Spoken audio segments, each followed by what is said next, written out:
Ini biasanya sampai bisa 20-an lebih ya, 28, bisa 30. Ini baru 10 orang, biasanya terlambat bergabung. Kemarin saya sudah mulai dengan teologi biblical.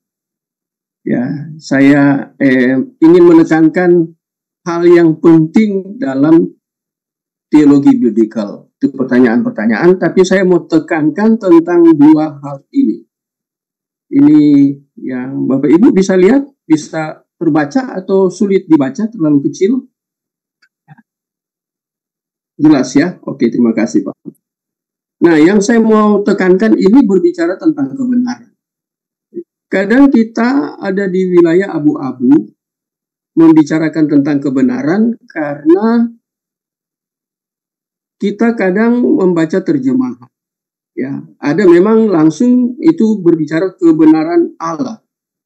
Tapi kebenaran Allah itu kalau sudah disambung kata kebenaran dan Allah itu biasanya dalam bahasa Yunani-nya PB itu dia menggunakan aletheia. Nah, ini aletheia. Ya. Karena ini kebenaran yang sifatnya eksklusif hanya untuk Allah. Jadi tidak boleh untuk kita manusia. Ya, karena Allah pada dasarnya dia adalah sang kebenaran.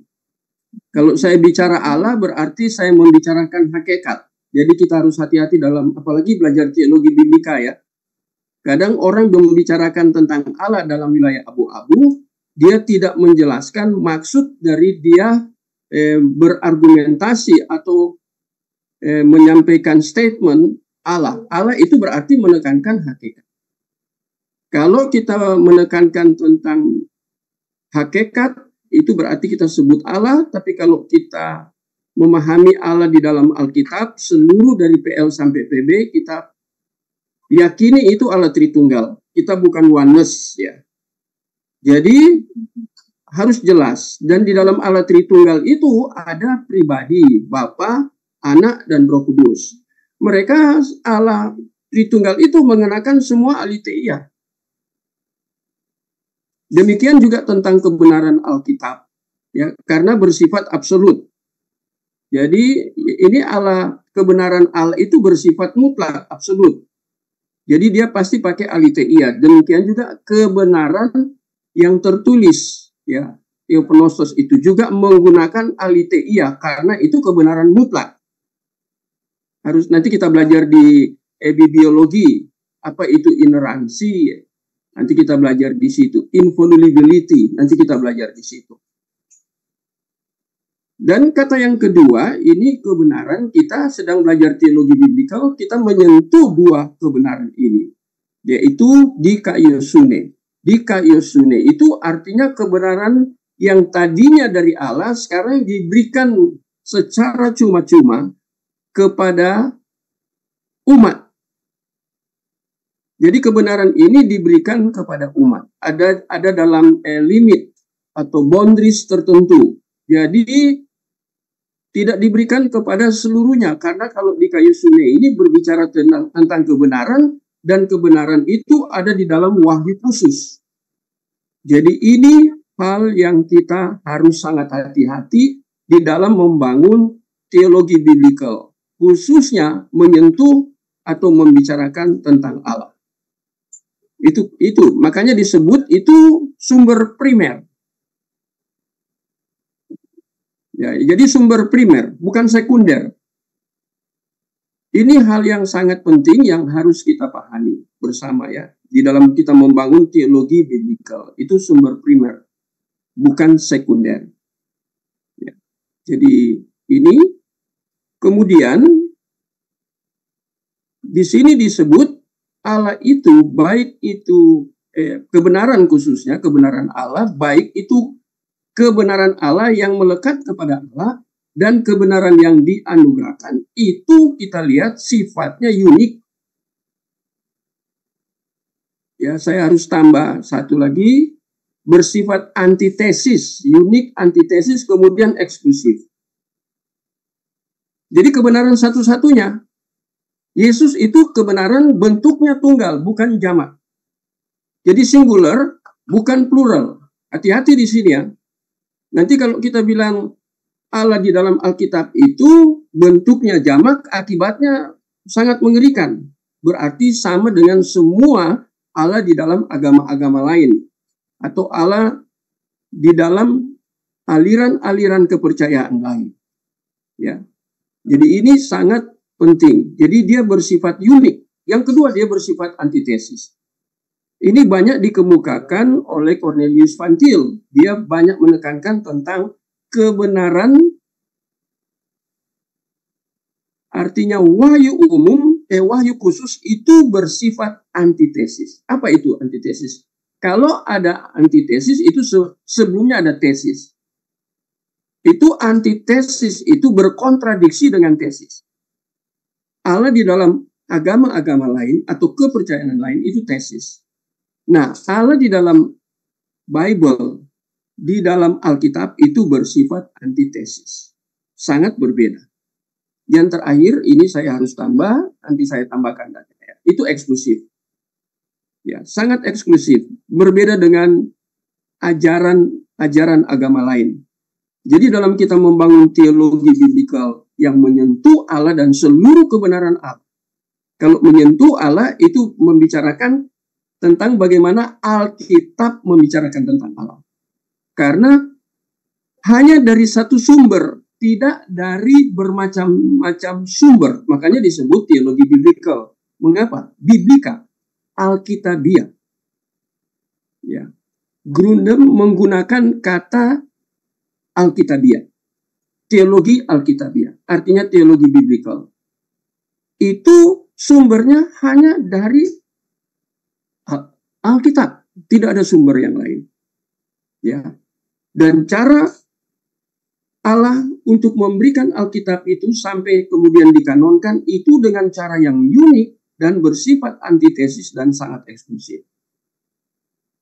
Sangat berbeda dengan kitab-kitab lain yang kemudian menuliskan tentang Allah di dalam agama-agama lain, berbeda jauh.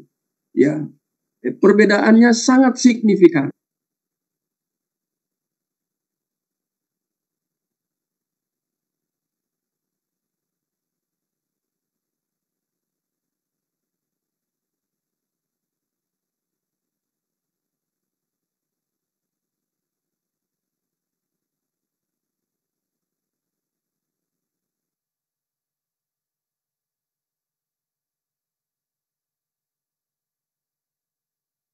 Bangun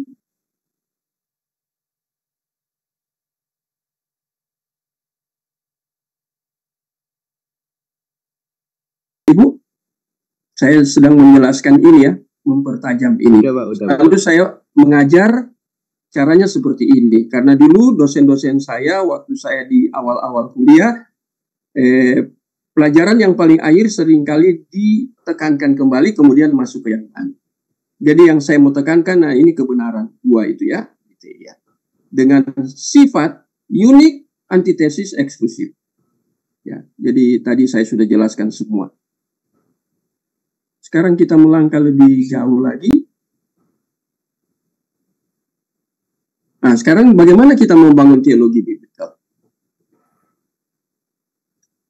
Yang terkait dengan soteriologi, eskatologi, juga Yesus Kristus atau Kristologi. Ini secara khusus ya. Ini doktrin fundamental. Ya, soteriologi ini masuk dalam kategori sistematika. Tetapi doktrin-doktrin di dalam sistematika kan itu diambil dari Alkitab, biblika. Jadi doktrin itu pun harus bersifat biblikal.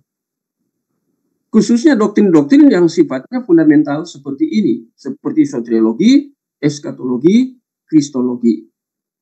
Dan kita harus jujur, banyak hamba Tuhan atau bahkan secara sinode atau di STT ini terpeleset tentang masalah doktrin soteriologi. Ini kan jadi perdebatan sampai hari ini tentang soteriologi, tentang keselamatan. Saya beri contoh. Ya, untuk membangun doktrin dalam teologi biblikal dihubungkan dengan soteriologi. Nah, ini sistematika, bagian dari sistematik teologi. Nah, kita lihat di sini ada kan masalah, ada error di sini. Errornya di mana? Yang paling ramai itu errornya di konsep predestinasi di dalam teologi sistem di dalam teologi soteriologi. Nah, bagaimana kita mengerti itu karena menjadi konflik. Bagaimana kita mengerti itu secara biblical. Begitu banyak aliran teologi dengan konsep atau doktrin soteriologi yang berbeda. Ketika kita menghadapi perbedaan teologi ini, maka kita harus kembali ke Alkitab.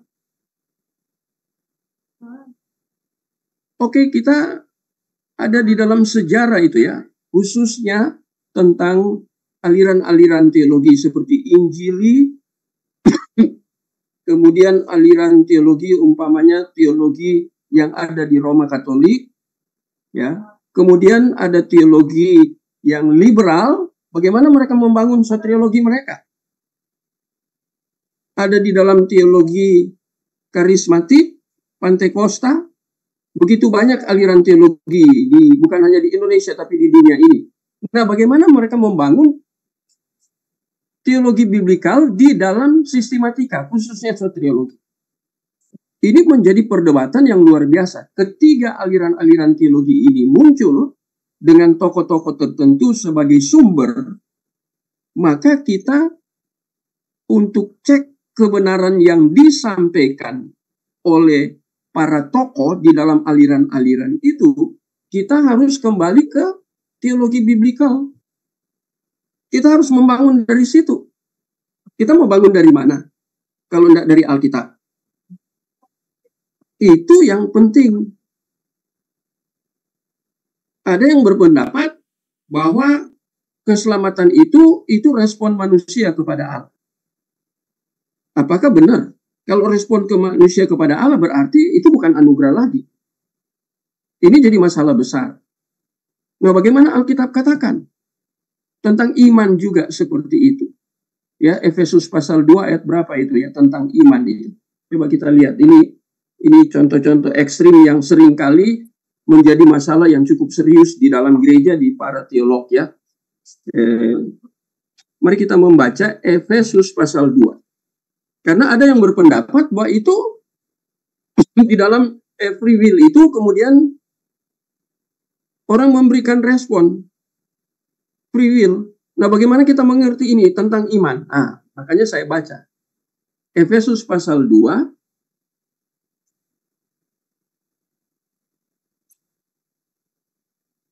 ayat yang ke-8 sampai ayat yang ke-10. Mari salah seorang baca.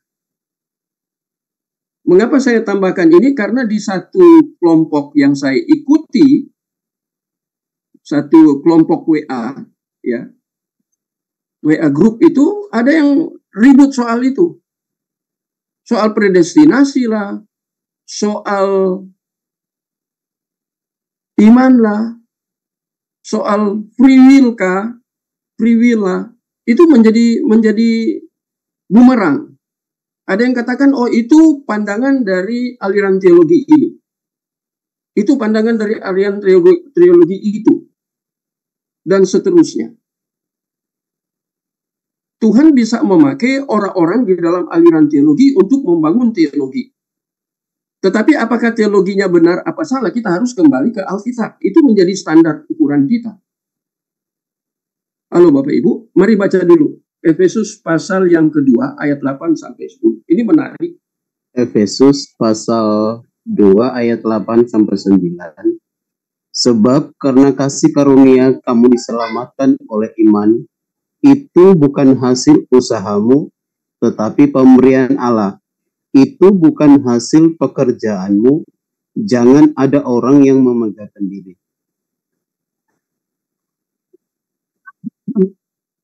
Oke, terima kasih Rie ya. Rie ini sudah STH, sudah lulus ya.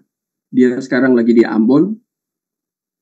Kemarin di Surabaya, sekarang dia di Ambon. Nah, kita lihat di situ, itu keselamatan langsung dikaitkan dengan iman. Jadi hanya orang yang beriman yang akan selamat. Berimannya sekarang iman itu tertuju kepada siapa? Yang menyelamatkan, siapa yang menyelamatkan? Yesus. Dan itu di iman, itu dikatakan karunia. Gift ya, pemberian. Saya cek dalam bahasa asli ya, supaya kita tidak keliru. Kita kembali ke Alkitab, tetapi saya sering lihat di dalam teks asli. Nah, saya sudah buka ini, itu dari kata kariti. Ya, CH. Kariti. By grace. Itu iman itu by grace. Nah, itu bersifat singular. Ya, dia tidak jamak. Ya. Jadi dari satu sumber artinya, singular ya, dari satu sumber. Tidak dari banyak sumber. Satu sumber, apakah sumbernya manusia? Kalau manusia kan terdiri dari pribadi, berarti setiap manusia dia bisa menjadi sumber. Nah, ini menjadi rancu tuh iman. Padahal itu dikatakan kariti. Nah, sekarang saya cek, itu kata kariti itu dari mana? Dari kata karis. Di dalam teks, di dalam Efesus itu dia menggunakan kata kariti. Mengapa menggunakan kata kariti? Karena itu datif. Dan datif itu dalam bentuk feminin. Ingat ya, orang yang belajar bahasa Yunani ya. Yang sudah belajar bahasa Yunani, apalagi yang sudah S2 ya. Pak Gibson Sinaga ya, pasti sudah belajar itu ya. Mau ambil S3 ini, kita bergumul supaya Pak Gibson juga bisa sampai S3 ya. Semua lewat pergumulan. Nah, kan kita sudah mengerti di dalam teks asli bahasa Yunani, kita selalu bertemu dengan feminin, maskulin, kemudian neuter, ya. Nah, sekarang yang muncul di sini kata iman ini bentuknya feminin, datif. Kita harus belajar ya, ini bahasa Yunani. Apalagi nanti sebentar saya akan masuk, kalau malam ini bisa terjangkau, sampai teologi. Bagaimana kita harus membangun teologi biblikal? Pakai cara apa? Itu jadi inti. Nah, ini memang sudah mulai terkait di situ. Saya berikan contoh konkret ya. Karena orang katakan iman itu hasil usaha sendiri. Bagaimana manusia mau berusaha beriman kepada Allah? Sedangkan manusia sudah mengalami apa yang disebut dengan Yesus katakan kamu harus dimerdekakan dari belenggu dosa. Arti belenggu di situ dulos ya, bahasa aslinya. Bahasa Indonesia tulis belenggu. Tapi bahasa aslinya tulis dulos, artinya budak. Harus ada yang bebaskan dia supaya dia bisa beriman. Kok bisa ada yang katakan iman itu datang dari kemampuan manusia? Kalau kemampuan manusia itu kan bersifat personal, singular, berasal dari satu sumber. Kalau manusia kan terdiri dari banyak manusia. Hakikatnya sama, tapi pribadinya manusia kan berbeda. Bagaimana itu membangun teologi biblikal di dalam soteriologi, di dalam teologi sistematika, khususnya soteriologi dengan cara seperti itu. Ini kegagalan.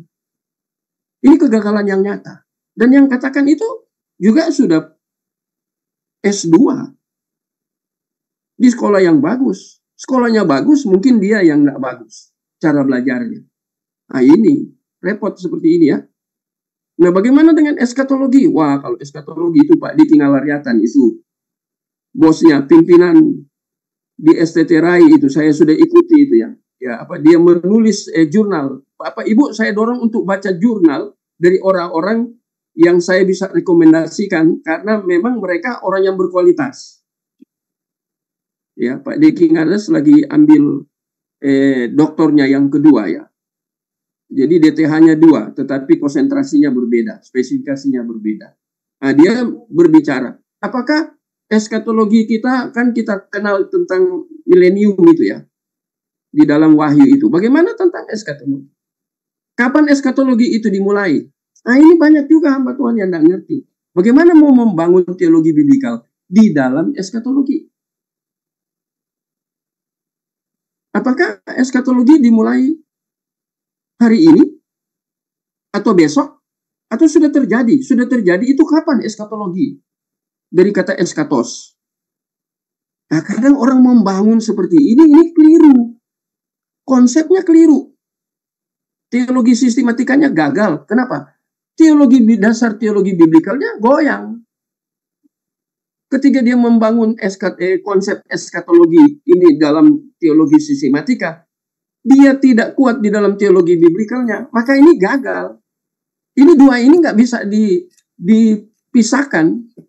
Semua ya teologi yang secara khusus dua ini, sistematika dan juga teologi biblikal. Kalau kita membahas doktrin eskatologi sudah error, berarti errornya mulai dari mana? Dari kita membangun dasar alkitabiahnya. Errornya di situ. Ya. Apalagi kristologi.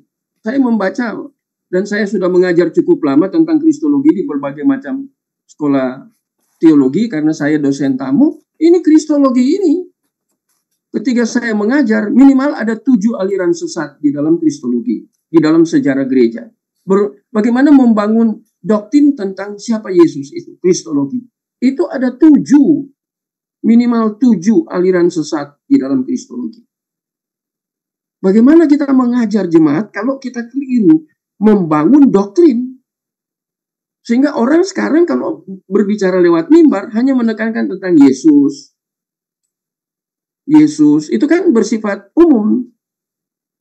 Tapi dalam konteks tertentu, di dalam bagian Alkitab tertentu, apalagi di Perjanjian Baru, ketika muncul Yesus, itu kan hubungannya dengan kristologi. Tinggal dikaitkan dengan teks di mana kita akan siapkan untuk kemudian naik ke mimbar. Hati-hati dengan hal seperti ini. Ya. Nah, ini saya sudah tulis banyak hal ya di sini. Ya. Jadi di sini tadi ya seperti kristologi ya, itu harus membangun melalui penyataan khusus, artinya Alkitab penyataan khusus ya. Berbeda wahyu khusus dan wahyu umum. Bapak Ibu saya pikir sudah mengerti. Atau ada yang belum mengerti juga perbedaan wahyu khusus dan wahyu umum. Wahyu umum tidak membicarakan tentang keselamatan yang ada di dalam Yesus Kristus ya. Tidak ada. Tidak berbicara tentang iman di dalam wahyu umum. Tidak ada ya. Nah, jadi kita lihat. Dan itu kalau wahyu khusus itu dasarnya 2. Ibrani 1 ayat 1-2, kemudian 2 Timotius 3. Satu menunjuk kepada pribadi, satu menunjuk kepada apa yang tertulis. Itu wahyu khusus. 2 hal itu. Ya. Nah ini wahyu umum Bapak Ibu sudah tahu. Nah sekarang orientasi teologi biblikal. Bagaimana menemukan kebenaran. Nah ini saya lupa garis bawahi.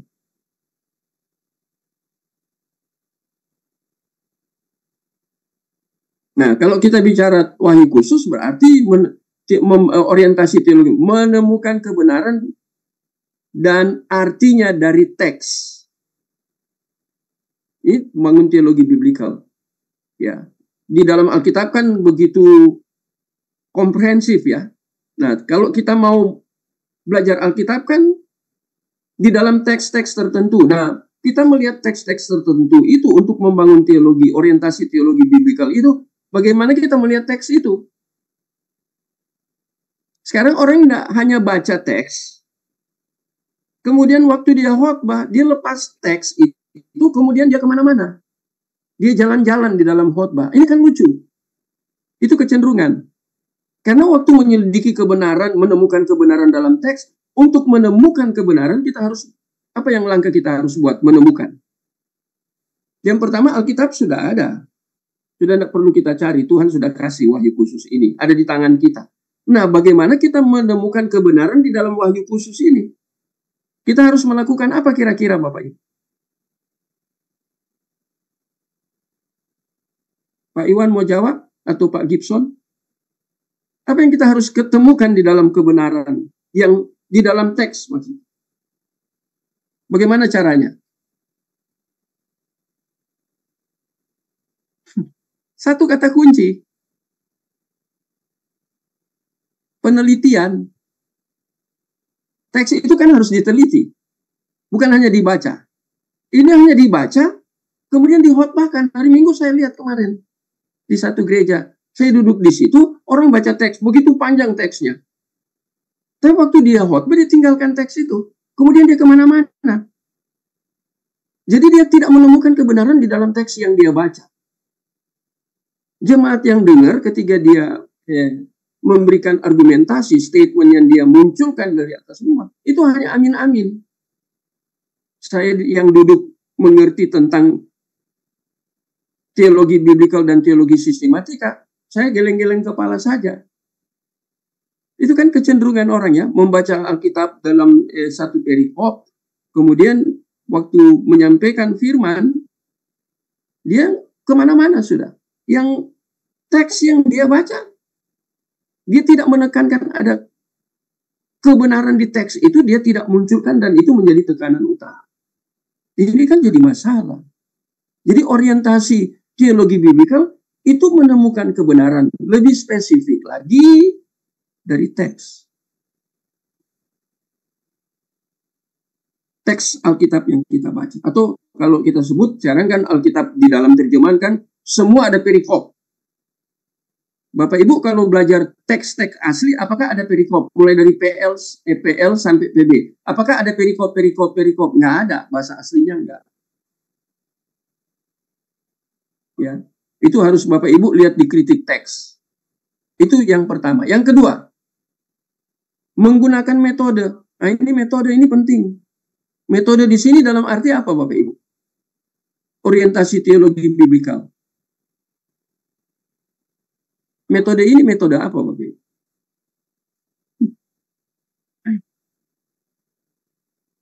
Hermeneutik.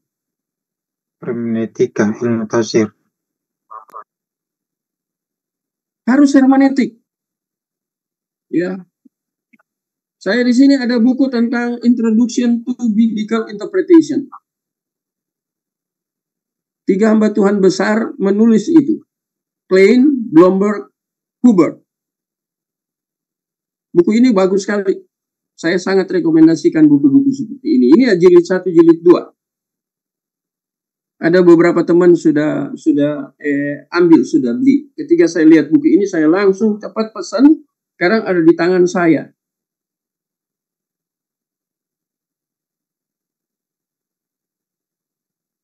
Saya lagi cari terbitnya. Oh, ini terbitnya cetakan pertama 2012. Kemudian 2016. Sekarang kan sudah 2024. Ini terbitan dari SAAT, Seminari Alkitab Asia Tenggara yang ada di Malang. Jadi kita lihat di sini metodenya untuk orientasinya kepada teologi biblikal, harus metodenya dalam kita membangun teologi biblikal, teologi yang alkitabiah, harus gunakan metode. Apa metode yang kita gunakan? Hermeneutik. Nanti sebentar saya di bagian-bagian bawah ya, di dalam PPT ini itu ada kata kunci di situ, metode hermeneutik khususnya apa? Itu ditulis oleh seorang hamba Tuhan, Vos, Geerhardus Vos. Itu dia membangun teologi biblikal dengan cara apa? Metodenya apa? Dan metode ini saya harus jujur katakan, metode ini tidak mudah, tidak gampang. Jadi jangan tidak pakai gunakan metode. Metodenya itu metode kunci lah. Itu hermeneutik. Jadi ayat-ayat di dalam Alkitab ini, kalau kita mau menjadikan atau mendirikan teologi biblikal yang bertanggung jawab, harus melalui satu metode, hermeneutik. Hermeneutik terlalu luas ya, kalau saya bicara hermeneutik. Ada bagian-bagian yang secara khusus, secara spesifik, dijelaskan apa itu hermeneutik. Kemudian ada langkah-langkahnya untuk hermeneutik. Kita memang harus belajar di kelas hermeneutik.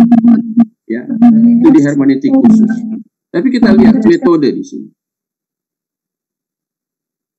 Yang berikutnya, memperhatikan strata historis dan logis. Itu disebut dengan biblika logik. Jadi ini karena belajar, ini disebut dengan biblical logic. memperhatikan level, strata ya, urutan-urutan. Umpamanya kita sedang berbicara kitab Ulangan. Ya. Contohnya ya. Jadi Ulangan ini ditulis di dalam waktu situasi dan kondisi Israel sedang apa? Mengapa disebut kitab Ulangan? Nah, kita harus mengerti ini. Ini kan berbicara tentang historis. Kadang orang khotbah lupa historis. Nah, itu memang ada di dalam metode itu.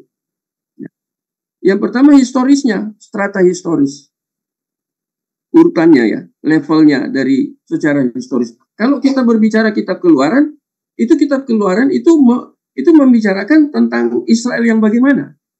Kadang kita cuma bilang, kita hanya katakan, kitab Keluaran ditulis oleh Musa, diberikan kepada bangsa Israel. Loh, itu kalau orang sudah belajar teologi biblikal yang baik, itu ngomong seperti itu abstrak. Itu ada di wilayah abu-abu. Kitab Keluaran kalau saya tanya malam ini ditujukan kepada siapa? Kalau kita mau membangun teologi biblikal dari kitab Keluaran. Secara historis, stratanya itu diberikan kepada orang Israel dalam pengertian apa? Secara spesifik. Halo?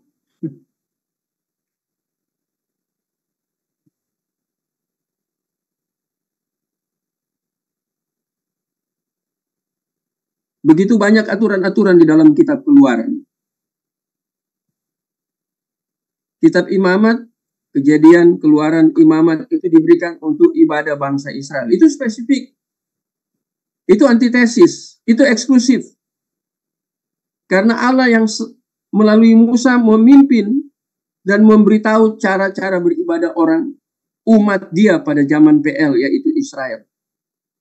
Nah, kita kan tahu dari situ kalau kita mau lihat ya, Kejadian, Keluaran, Imamat, Kitab Bilangan, Kitab Ulangan. Mengapa disebut ulang? Ditujukan kepada orang Israel yang bagaimana? Nah, ini historisnya kita harus pelajari. Kadang kita lepas. Ini orientasi teologi biblikal. Apakah saya terlalu cepat, Bapak Ibu?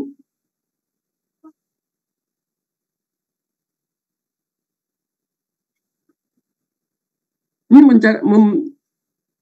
melihat teologi biblikal harus seperti ini. Ya, sudah berapa poin? 1, 2, 3. Ya, lihat historis, logisnya bagaimana. Ya. Kalau sudah selesai, saya keempat. Memperhatikan adanya korelasi antara kebenaran di dalam PL dan PB. Tahu Bapak Ibu ya? Ini membicarakan apa? Kalau bicara korelasi. Membangun teologi biblikal. Ini kita bicara tentang apa, Pak? Korelasi antara kebenaran dalam PL dan PB. Keterhubungan. Mengapa ada korelasi, Pak Erwin? Korelasi itu artinya yang saya tahu itu adanya keterhubungan. Jadi kayak apa yang ditulis di dalam PL itu penggenapannya ada di PB. Ya.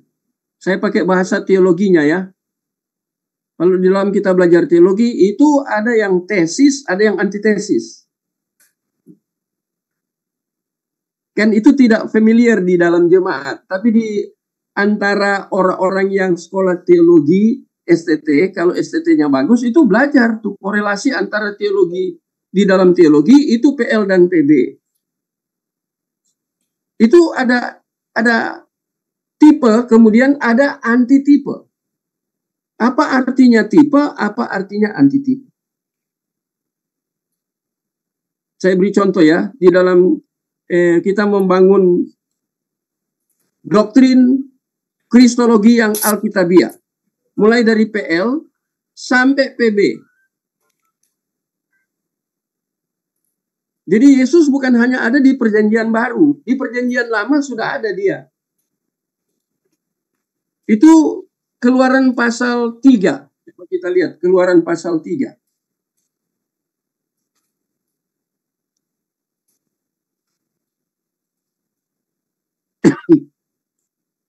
Pasal 3 ayat 14. Mulai baca ayat 13, ayat 14. 13-14. Keluaran 3 ayat 13-14. Ini contoh korelasi ya. Salah seorang baca. Keluaran 3 ayat 13. Lalu Musa berkata kepada Allah, tetapi apabila aku mendapatkan orang Israel dan berkata kepada mereka, Allah nenek moyangmu telah mengutus aku kepadamu, dan mereka bertanya kepadaku, bagaimana tentang namanya? Apakah yang harus kujawab kepada mereka? Ayat 14, Pak Erwin. Firman Allah kepada Musa, aku adalah aku. Lagi firman-Nya, beginilah kau katakan kepada orang Israel itu, akulah aku, telah mengutus aku kepadamu. Nah, ini kan Musa harus menghadapi bangsa yang Tuhan perkenankan untuk dia pimpin, yaitu Israel. Nah, sekarang kalau mereka tanya tentang Allahnya, Allah yang menyuruh mereka untuk ke tanah Kanaan, Musa harus memberi jawab. Musa nggak ngerti, dia tanya ke Allah langsung, dan Allah menjawab. Allah memperkenalkan dirinya kepada Musa. Dan melalui Musa, Musa harus perkenalkan Allah yang telah berbicara kepadanya. Dan dia memperkenalkan diri sebagai aku adalah aku. Bahasa aslinya Ehye, Eser, Ehye. Kata Ehye, Eser, Ehye, kemudian itu diseptuagintakan, LXX. Septuagintakan, itu kan dia menjadi bahasa Yunani. Itu di dalam perjanjian baru itu, khususnya di Injil Yohanes, itu di dalam bahasa Yunani itu disebut ego eimi. Jadi saya menekankan tentang kebenaran di dalam PLPB, khususnya tentang Allah memperkenalkan diri. Dia pakai ehye, eser, ehye. Itu PL, bahasa Ibrani. Kemudian diseptuagintakan, dalam sejarah ya diseptuagintakan, diyunanikan, itu menjadi ego eimi. Dan ketika Yohanes menulis, ya, Injil Yohanes menulis tentang Yesus, itu ada 7 perkataan yang menekankan tentang ego eimi, ego eimi, ego eimi, ego eimi. Itu ambilnya dari mana? Dari PL tadi. Itu Keluaran 3 ayat yang ayat ke-14. Itu dari ehye, eser, ehye. Berarti Yesus sudah ada nggak di perjanjian lama? Sudah. Itu ehye, eser, ehye. Dia berbicara kepada siapa? Kepada Musa. Memperkenalkan diri kepada Musa. Dan itu kemudian di dalam PB, ini hubungan PLPB, korelasinya di dalam PB, muncullah ego eimi. Aku adalah. Aku adalah. Aku adalah. Berapa kali? 7 kali. 7 kali itu simbol apa Bapak Ibu? Secara teologis. Angka 7. Harus tahu. Ya. Ini membangun orientasi teologi biblikal seperti itu. Perhatikan ini. Ada banyak hal ya. Nah, bagaimana dengan tiang awan, tiang api? Siapa itu tiang awan, tiang api? Bagaimana itu yang di semak belukar, kemudian dari semak belukar berbicara kepada Musa yang akan mendekati, tanggalkan kasutmu. Sebab tempat ini adalah suci. Kok bisa semak belukar suci? Siapa yang hadir di situ? Ada suara dari situ. Tapi tidak kelihatan. Karena Allah waktu itu belum berinkarnasi dalam Yesus. Ya. Secara khusus Allah berinkarnasi harus jelas juga. Saya harus katakan jelas. Kalau enggak, teologi biblikal saya ini error kalau saya tidak jelaskan. Jadi Allah itu kan Allah Tritunggal, hakikat. Tapi dia punya 3 pribadi yang berinkarnasi. Itu Yesus. Nah, itu Yesus sudah memperkenalkan diri dan sudah seringkali dia menjadi Immanuel di dalam bangsa Israel. Dia hadir di semak belukar. Dia hadir sebagai tiang awan, tiang api. Di kitab Daniel itu ada berapa orang yang masuk di dalam api yang menyala-nyala. dalam kitab Daniel. 3. Kemudian lihat ada satu orang yang juga hadir di situ. Itu tentang apa kira-kira itu? Itu kan disebut teofani. PH ya, baca fani. PH kalau bahasa Yunani itu baca F. Teofani.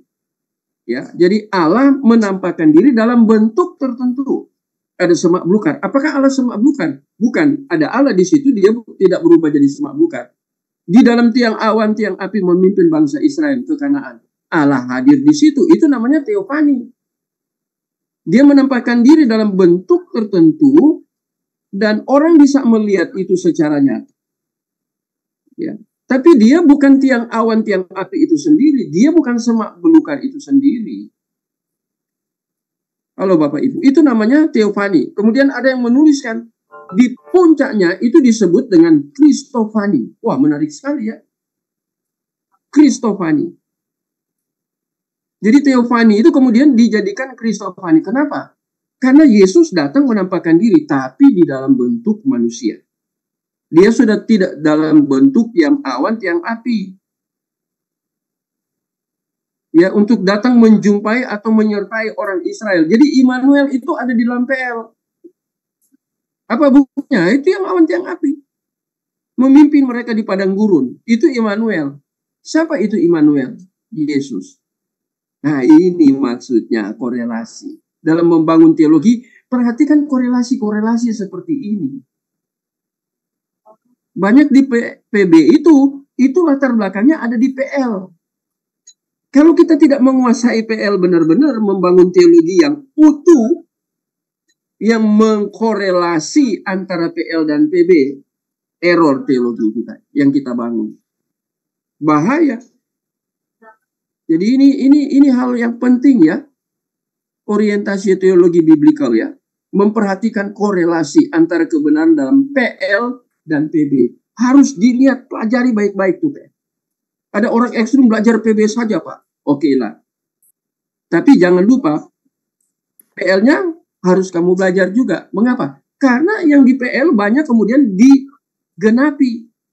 Saya beri contoh. Mengapa Yesus dikatakan finalitas of Christ?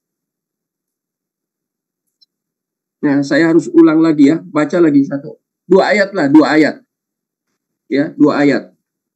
Yohanes 5. Ini jelas sekali ya. Yesus yang ajarkan sendiri. Yesus yang katakan sendiri. Yohanes 5. Ini hubungan PLPB. Apa buktinya hubungan PLPB? Ini korelasi dalam membangun teologi. Mari lihat. Yohanes 5 ayat 39 ayat 40. Ini kan sudah berulang kali ya. Mari silakan baca. Yohanes 5 ayat 39 ayat 40. Yohanes 5 ayat 39.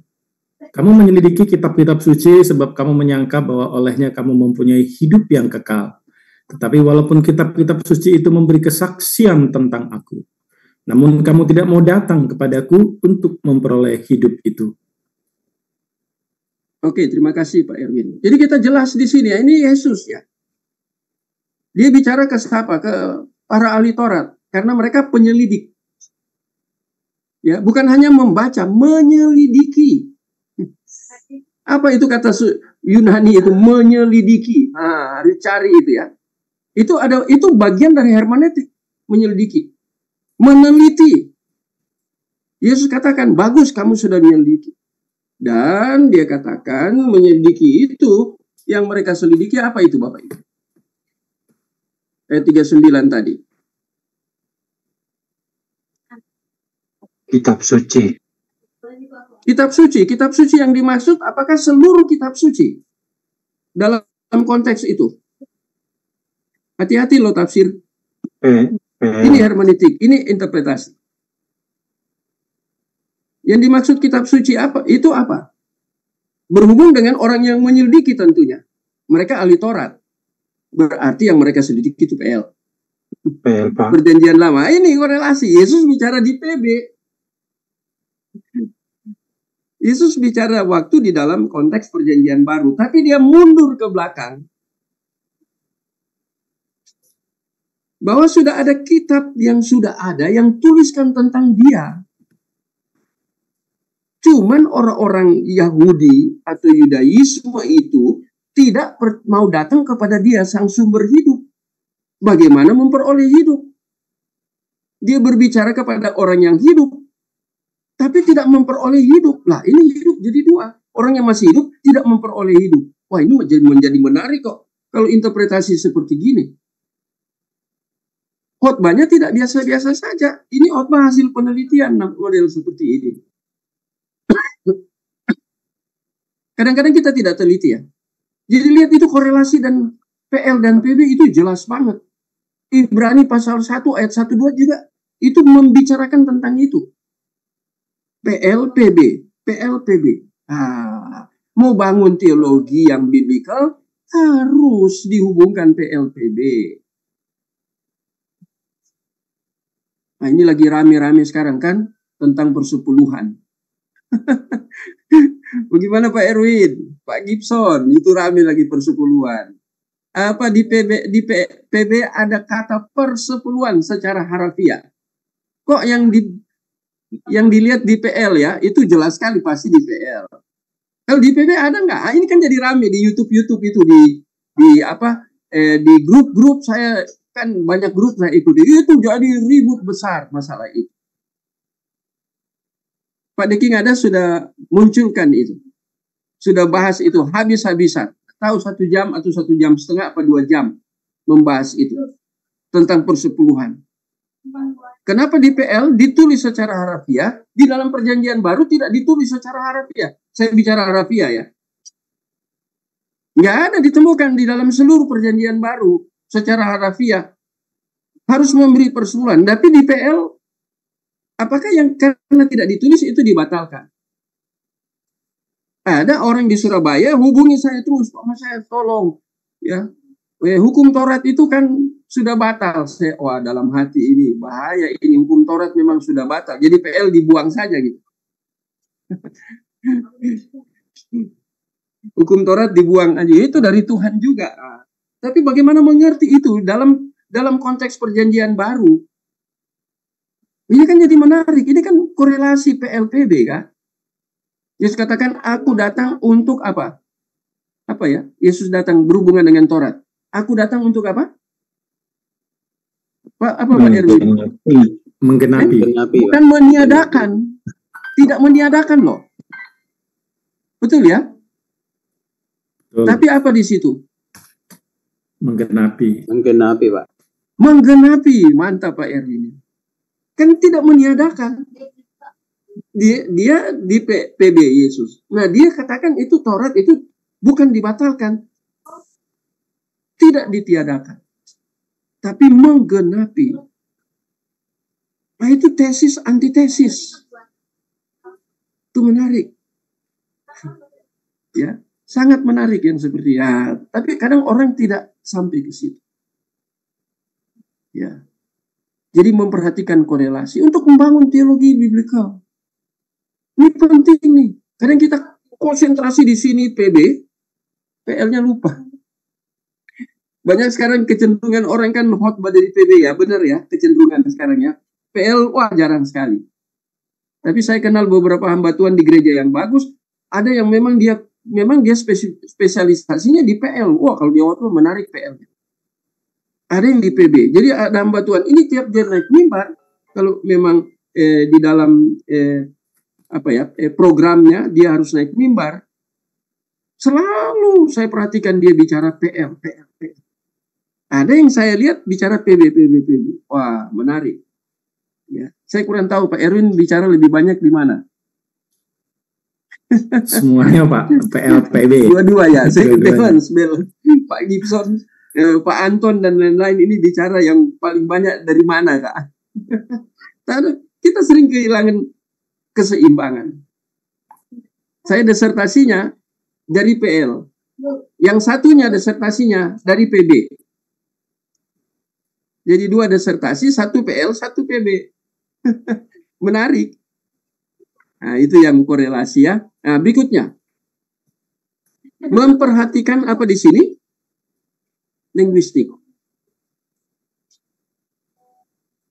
Ini linguistik ini penting ya. Makanya saya di buku dulu ya, buku ini dijual dengan harga apa? Dengan mata uang dolar, tapi karena di Indonesia maka mereka kurskan ke Indonesia. Jadi karena dolar ke Indonesia jadi murah apa mahal kira-kira? Mahal. Waktu saya beli ini karena pergumulan ini, nah ini dolar waktu berapa tahun lalu itu dolar pas naik tinggi, ya sedang naik dolarnya, ya. Kemudian saya beli karena ada berkat. Nah ini namanya the new linguistic. Jadi kan ini tentang tata bahasa ya. Linguistik kan tentang bahasa. Nah saya punya ini tebal ini. Dari Matius sampai Wahyu. Dan satu buku ini fungsinya, saya lihat di cover belakang. Fungsinya yaitu leksikal, gramatikal, exegetikal. Jadi kalau saya ingin membangun teologi perjanjian baru dalam Injil Matius sampai Wahyu, saya selidikin. Pakai ini, linguistik. Karena yang saya pegang ini perjanjian baru, dari Matius sampai Wahyu, maka saya gunakan. Ada juga satu set 5 buku tebal-tebal ya. Itu juga menarik, Bu. Itu khusus bahasa Ibrani Inggris. Ini Yunani Inggris. Itu Ibrani Inggris 5. Tadinya saya tidak berpikir mau beli itu. Ketika saya diundang oleh mahasiswa saya, orang Chinese, dia diberkati Tuhan luar biasa keluarga ini. Nanti saya bilang, Pak Moses, saya mau berikan berkat ke Bapak. Saya pikir-pikir berkat apa ya? Bapak duduk di sini ya, saya mau keluar. Oh, dia ke ATM. Dia balik lagi masuk ke resto di mana saya diundang makan. Sudah diberi makan, dikasih uang lagi. Ini uang 5 juta Bapak beli buku. Oh. Ya saya karena dia tergerak, Tuhan gerakan dia untuk berkati saya dengan buku. Saya pergi beli buku ya, satu set itu. PL. Saya nak bawa buku itu di kamar ya. Wah, itu bagus sekali. Itu ada diksionerinya, ada kamusnya, diksioneri. Kemudian ada teologinya di dalam buku itu, PL ini, seluruh PL. Dari Kejadian sampai di kitab terakhir, Maleaki ya. Maleaki betul ya. Jadi saya beli itu. Jadi ada diksionerinya dalam buku itu, ada teologinya dalam buku itu, ada eksegesenya dalam buku itu. Menarik. Saya punya buku itu 5.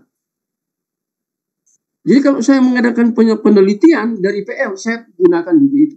Selain dengan komentari-komentari. Itu buku kunci, karena dia dalam bahasa asli. Nah, kita harus punya linguistik. Kalau kita nggak bisa Ibraninya, minimal Inggrisnya. Pak Erwin pasti mampu.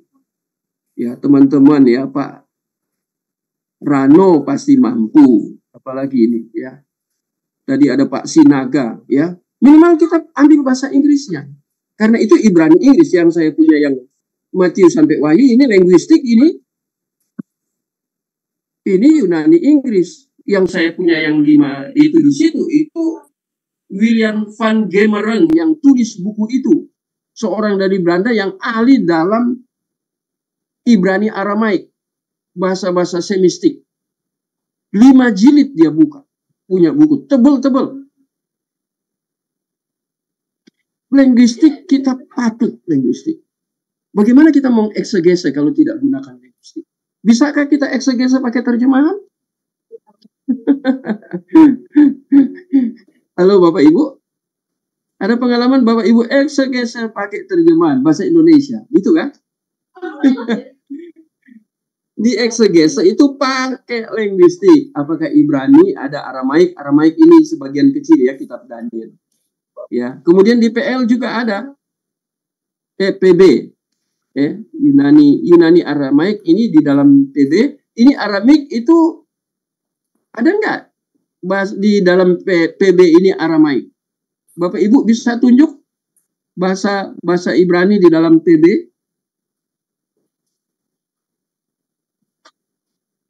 Bukan bahasa Yunani, bahasa Ibrani. Oh, lupa ini. Eloi, Eloi lama sabaktani itu bahasa apa itu? Bukan Yunani. Aram, Pak. Aram atau Aramik. Ya, kalau di kitab Daniel banyak ini bahasa Aramik. Di kitab Daniel banyak. Ya. Nah, jadi linguistik itu penting untuk membangun teologi biblikal. Kalau sudah sampai ke linguistik, ini berarti kita adakan penelitian yang serius banget. Nanti saya berikan ya, yang saya kan sudah masuk di dalam apa ya, di TikTok, kemudian di YouTube, saya sudah masuk di situ. Bapak Ibu bisa lihat. Saya buat seri pengajaran tapi singkat-singkat. Tapi untuk seri pengajaran yang singkat-singkat itu saya sudah tulis lengkap. Dasar ayat firman Tuhannya saya menulis secara linguistik lengkap sekali. Nanti saya kirim ke grup kita, saya akan kirim lengkap itu. Hanya 2 ayat, tapi bisa jadi 15 halaman. Nanti saya kirim. Kenapa jadi begitu panjang? Karena saya gunakan linguistik. Dan saya sudah terbiasa dengan linguistik dalam mempersiapkan firman Tuhan. Tulisan apapun, saya sudah terbiasa menggunakan linguistik. Ya. Itu untuk membangun teologi biblikal. Jadi mengakar kepada Alkitab, Alkitabiah. Tetapi yang saya gunakan linguistik kenapa? Apalagi bilang Ibrani, Aram berarti PL. Kemudian Yunani, Aramaik berarti PB. Saya gunakan itu, bahasa asli. Kalau Bapak Ibu tidak bisa sampai ke situ, memang sulit. Harus kita jujur ya, bahwa sulit untuk kita membangun dari linguistik pengertiannya. Minimal kita tahu bahasa Inggrisnya. Saya beri contoh ya, saya baca ya. Yohanes pasal 1 ayat 1. Dari linguistiknya ini ya. Saya senang beri contoh. Kalau tidak beri contoh, kita tidak ngerti. Hanya teori aja ya. Jadi saya lihat ya. Yohanes pasal 1 ayat yang pertama. Ini sebenarnya saya harus baca 2 buku. 2 Alkitab ya. Satu, saya harus baca dari New Linguistic yang Greek. Tapi saya juga harus membaca yang lengkap. Ini, kadang ini ya. Saya harus membaca dari sini Bapak Ibu. Dari Greek Testament. Semua bahasa Yunani. Nggak ada bahasa Inggris. Ini Yunani. Ya. Itu Injil Yohanes pasal 1 ayat yang pertama.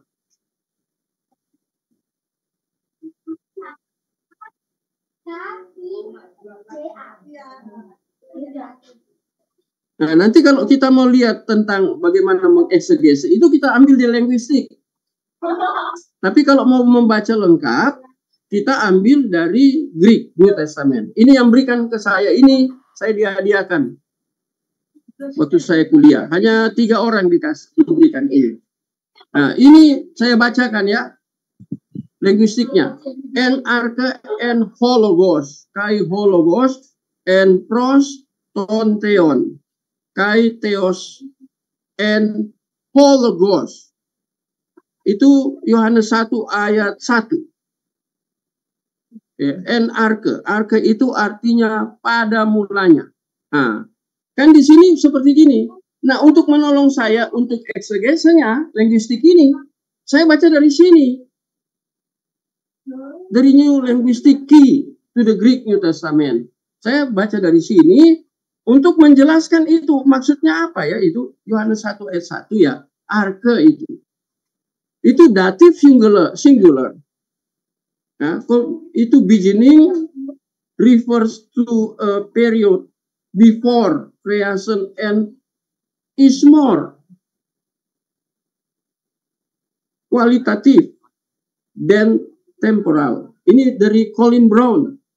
Dia juga mengutip dari Colin Brown. Without the article, it can refer to any possible beginning. Saya ambil dari sini. Ini baru satu kata Bapak Ibu. Nah, ini membangun teologi biblikal, kata permulaan aja. Saya lihat dari linguistik bahasa Yunani. Menarik ya. Susah Bapak Ibu. Harus jujur. Susah. Sulit. yang seperti gini sulit. Tapi untuk membangun teologi biblikal, kita harus hadapi kesulitan itu.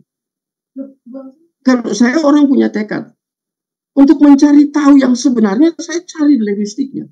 Jangan-jangan saya keliru ini, pemahaman saya, pemikiran saya, ada unsur presuposisi masuk di dalam ketika saya sedang menginterpretasi Alkitab, bagian Alkitab tertentu, saya akan tafsirkan. Jangan-jangan ide saya ini masuk ke dalam bagian itu, padahal ide saya ini bisa keliru. 99,99% keliru. Maka untuk menjaga itu, saya mati-matian. Sampai saya beli buku-buku ini. Ada yang saya diberikan oleh dosen saya sendiri, ada yang saya beli. Nah, ini contoh linguistik. Untuk membangun teologi biblikal. Penting nggak linguistik? Capek ya? Capek. Saya untuk dua ayat yang nanti saya bagikan lewat PDF, itu sekitar hampir 5 jam saya ketik. Kenapa? Karena harus saya lihat linguistiknya. Ya, saya gunakan linguistik, macam-macam linguistik di dalam teks-teks asli. Susah. Tapi teks aslinya di situ karena dari PB, maka dia bahasa Yunani ada didampingi bahasa Inggrisnya. Nah, itu menolong. Jadi kalau kita tidak terlalu menguasai bahasa Yunaninya, kita ambil yang bahasa Inggrisnya saja. Itu menolong. Nggak usah sungkan-sungkan. Kalau kita nggak kuat bahasa Inggrisnya, kita buka kamus. Cuman saya mau katakan, ini kan teologi ya. Harus kamus teologi. Nah, saya punya dictionary yang ditulis oleh Strong. Dalam bentuk fisik, bukan PDF. Saya punya itu. Ada Strong Concordance yang besar, ada Strong yang kecil. Itu kan dictionary, kamus. Saya baca dari situ. Dalam bahasa Yunani, bahasa Inggris. Itu menarik. Atau di Alkitab tadi yang ini kan saya mau jelaskan linguistiknya ya, supaya biblical ya. Di bagian belakang dari the Greek New Testament ini, Alkitab yang seluruhnya bahasa Yunani, di bagian paling belakang itu ada ini. Apa namanya ya? Ada ini ya. A Concise Greek English Dictionary of the New Testament. Jadi setiap kata di dalam Alkitab Perjanjian Baru, dari Matius sampai Wahyu, itu setiap kata itu ada di dalam dictionary Greek English. Jadi bagian belakang. Nah, saya mau cari kata apa aja di dalam bahasa Yunani. Mulai dari Matius sampai Wahyu. Satu-satu kata ada di dictionary.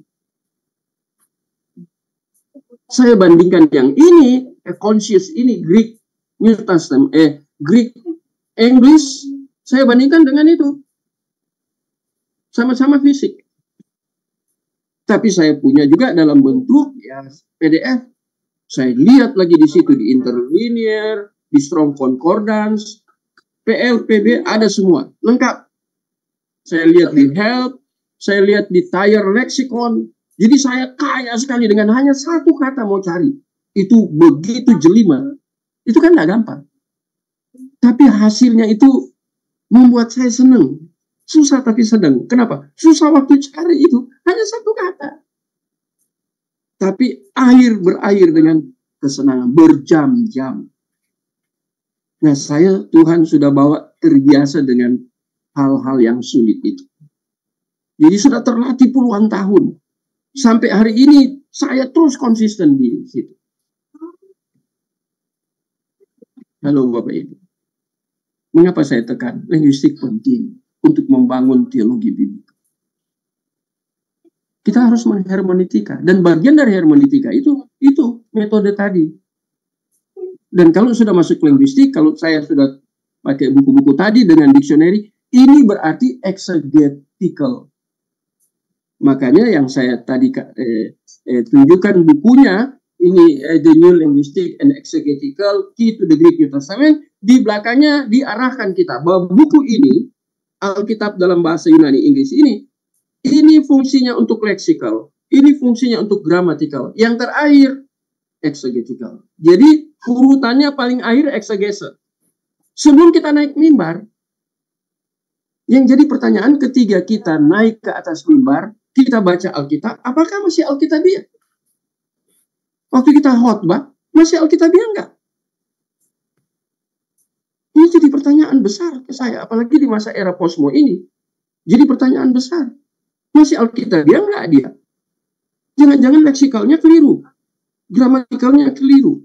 Yang paling akhir itu exegetical. Wah. Susah ya Bapak Ibu. Susah. Sulit. Mau kumpul buku ya, seperti ini aja uang banyak harus keluar. Tapi tidak masalah. Kita harus seperti ini. Oh, ini mau tanya? Pak Erwin? Ya, Pak Tapi Moses. Suaranya, sorry, kresek-kresek gitu ya. Bunyi-bunyi kresek kadang nggak jelas ini. Nah, bisa terdengar suara saya ya? Halo. Halo Ya, Pak Pak. Moses. Pak, saya sebenarnya tertarik dengan bagaimana Bapak sangat gigih dalam mempelajari Alkitab, Pak. Mungkin Bapak bisa share, Pak, dalam satu hari ada berapa jam yang Bapak khususkan untuk mempelajari kitab-kitab suci, mempelajari tentang Alkitab, atau mungkin Bapak bisa share supaya kita juga ketularan dengan semangatnya Bapak untuk mempelajari ini, Pak. Oh iya, usul yang bagus Pak Erwin. Usul yang sangat baik. Memang tadi saya katakan kan hanya bangun 2 ayat, saya masuk ke dalam TikTok dan ke dalam YouTube. Saya sudah buka YouTube karena ada mahasiswa ya, orang halal kita juga ya, dia lagi mau selesaikan S1, ada Sahat, dia dari Jogja, dia libur di Surabaya, dia tinggal di rumah saya, dia bagus sekali untuk dia memang sekolah, anak itu sekolah ya, untuk internet, pokoknya teknik informatika bagus. Jadi dia yang tolong saya jadul soal itu. Dan saya persiapkan itu. Kalau saya hanya ngomong mudah, tapi mempersiapkan itu susah Pak. Makanya saya bilang ya, hanya 2 ayat 4 jam lebih, hampir 5 jam. Itu yang Pak Erwin minta, itu saya memang punya tekad untuk kirim-kirim itu. Kalau bisa tiap hari 1. Minimal 1. Karena kan makan waktu 4 jam, 5 jam. Saya harus mengerjakan hal lain lagi. Ya. Tapi saya akan upayakan untuk mengirim 1. Tapi Bapak Ibu, saya sudah kirim ke banyak grup yang lain, itu mereka bilang itu terlalu sulit.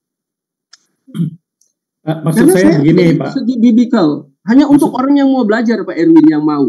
Ya, maksud saya itu apakah dalam 1 hari itu Bapak memang ada komitmen untuk mendedikasikan waktu khusus untuk mempelajari firman, Pak? Iya, itu berapa lama? Betul Pak Erwin. Saya fokus ke kita aja, grup kita. Memang ada grup 1 yang semuanya S2. Dari sekolah yang dulu saya ngajar, saya juga, karena itu grupnya S2, ambil MTH, yang lain lagi kuliah, maka saya juga bantu mereka. Nah, ini ada grup baru kita kan, yang kita bentuk, saya bentuk ya. Jadi bisa juga, ada yang sudah campur dengan awal. Saya dicontoh ya, pernah menulis tentang seksiologi, karena itu tesis saya. Tentang seks aja susah, orang bilang Pak Moses, terlalu banyak bahasa Ibrani Yunani. Ada bahasa Inggrisnya, bahasa Indonesia. Sulit Pak ya. Ini untuk orang yang benar-benar akademik. Saya bilang, saya kan panggilannya untuk ngajar. Panggilan spesifik. Spesifiknya saya ngajar. Makanya saya belajar habis-habisan, saya nulis. Itu hampir 200 halaman itu tentang seks. Ya, sudah berapa tahun lalu itu, belasan tahun yang lalu ya. Hampir 20 tahun yang lalu. Jadi yang Pak Erwin maksud saya tangkap Pak Erwin. Saya akan upayakan minimal 1 aja. Tapi dalam bentuk sudah linguistik ini ya, metodenya masuk di situ. Untuk menemukan kebenaran dalam teks, saya sudah masukkan ini yang saya jelaskan malam ini, untuk membangun teologi ya, orientasi teologi biblikal. Sudah masuk di sini. Ada di PLPB, masuk di situ, semua masuk. Supaya ada contoh-contoh konkret. Jadi kita tidak hanya berteori saja ya. Oke Pak Erwin, ya. Next. Ya Pak, satu lagi Pak, mungkin saya mau sedikit sharing ini Pak. Mari. Ini begini Pak, sejak saya banyak belajar tentang teologi Pak, dan juga ketika saya kembali ke gereja lokal, di mana saya juga beribadah di situ, memang terkadang saya melihat kalau pembicaranya atau gembala lokalnya itu kebanyakan memang yang difirmankan itu kan memang ujung-ujungnya apapun yang saya perhatikan, apapun yang diceritakan itu, yang dibawakan itu pasti ujung-ujungnya tidak lepas dari namanya berkat gitu. Dan saya belum melihat khotbah topik yang di luar dari itu, karena semuanya dari ayat apapun, dari pasal apapun, kitab apapun, ujung-ujungnya dihubungkan dengan berkat dan berkat gitu loh Pak. Padahal yang saya tahu pun Alkitab itu banyak sekali yang bisa disampaikan di luar hanya sekedar berkat.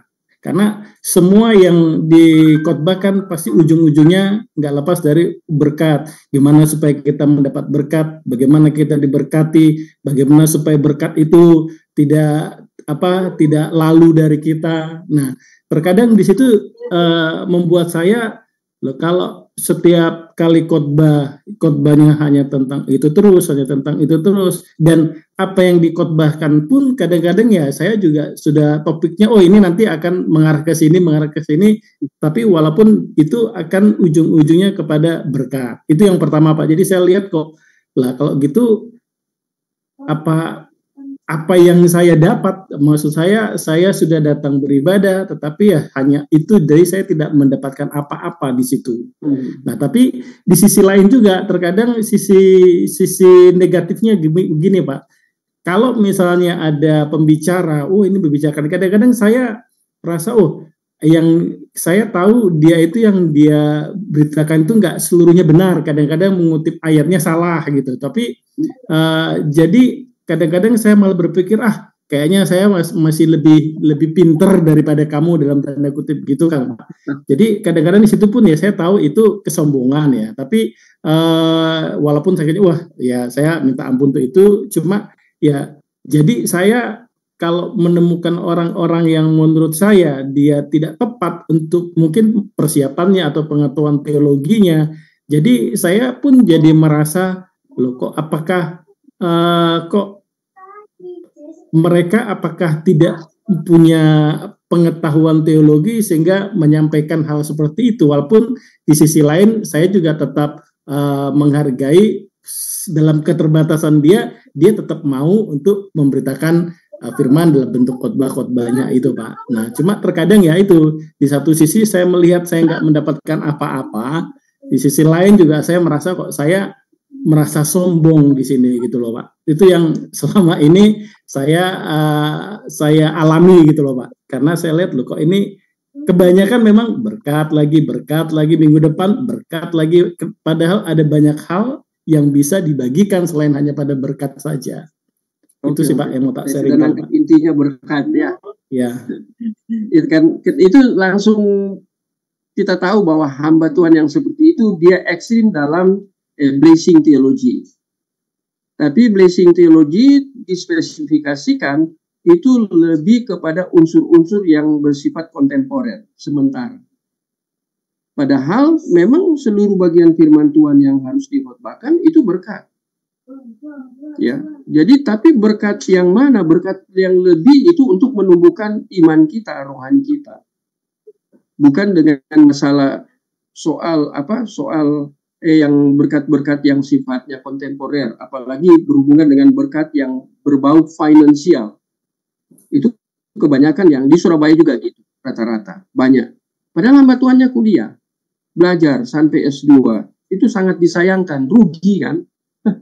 Belajar susah-susah, hanya itu aja yang diketahui, yang ditekan itu, padahal luas. Dia mau bicara tentang hamartologi, tentang dosa kan dia bisa bicara. Dia mau bicarakan teologi kan begitu luas ya. Dia mau bicarakan tentang remnanologi, tentang teologi perjakafanan, teologi kan ada. Sebenarnya begitu banyak teologinya, begitu banyak sekali dalam Alkitab yang sumbernya di Alkitab. Jadi itu kasihan. Ya, kita berdoa aja Pak Erwin. Dan kita doakan supaya Pak Erwin jadi hamba Tuhan. Walaupun tidak full timer gitu ya, jadi tent makers seperti Paulus. Lebih safe yang jadi kayak gitu. Bagi saya sekarang, bukan saya sudah full timer ya, tapi lebih safe orang yang dia jadi tent maker seperti Paulus. Jadi dia membiayai hidup dia dari apa yang dia bisa kerjakan. Ya, dia tetap pelayanan, dia bekerja, dia dapat berkat, dia cukupkan hidupnya. Ya, kalau berkeluarga, saya suami istri, istri saya orang kerja. Ya, apalagi tempat kerjanya bagus. Jadi istri saya support saya. Jadi seperti itu. Jadi kita melihat dua sisi itu ya. Oke ya, supaya kita lanjut ya. Baguslah Pak Erwin punya kepekaan, tingkat kepekaan tinggi. Jadi bisa mendeteksi, wah ini bahaya. Kalau kita tidak punya antena itu, justru yang bahaya, dia sudah bahaya, kita juga bahaya. Dua-dua bahaya. Ya. Oke, saya lanjut ya. Sudah dimana? Oh, ada lagi. Memang menjelaskan tentang biblical sangat. Memperhatikan budaya dalam konteks. Halo Bapak Ibu. Ini penting tidak culture? Bapak Ibu sudah belajar tentang budaya? Ya, ada buku-buku budaya. Ya. Nah, kita dengan kemarin saya ada di GBI, Gereja Bethel Indonesia, salah satu di Surabaya. Saya diminta untuk ikut di situ di dalam pembelajaran karena mereka punya pengerja harus diperlengkapi. Dan mereka bahas tentang masalah perselingkuhan, masalah seks ya. Di Alkitab kan seks ada. Ada seks nggak? Seks itu dari mana sih? Dari Tuhan. Tapi di dalam gereja sering tidak membahas itu, dianggap tabu. Padahal seks itu suci. Seks itu beautiful, indah itu. Di mata Tuhan. Seks itu Tuhan kehendaki. Di dalam batasan tertentu. Tapi di kita sering tidak dibicarakan. Sebenarnya itu harus dibicarakan mulai dari anak kecil. Konteks anak kecil tentunya di dalam kapasitas mereka. Secara sederhana.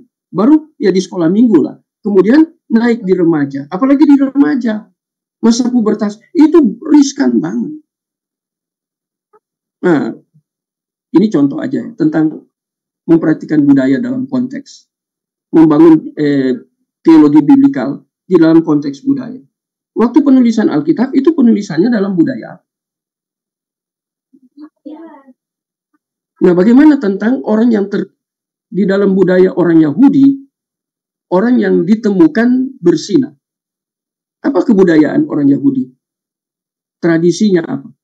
Harus dilempar batu kan? Halo Bapak Ibu. Harus dilempar batu. Tadi malam saya sentil mereka karena satu ibu bicara, itu kelompok ibu-ibu selalu kalau mereka bertemu di dalam persekutuan ibu-ibu, itu selalu bicara tentang perselingkuhan. Saya tanya balik ke ibu itu, di dalam Alkitab tidak terjadi perselingkuhan nggak? Alkitab open, terbuka.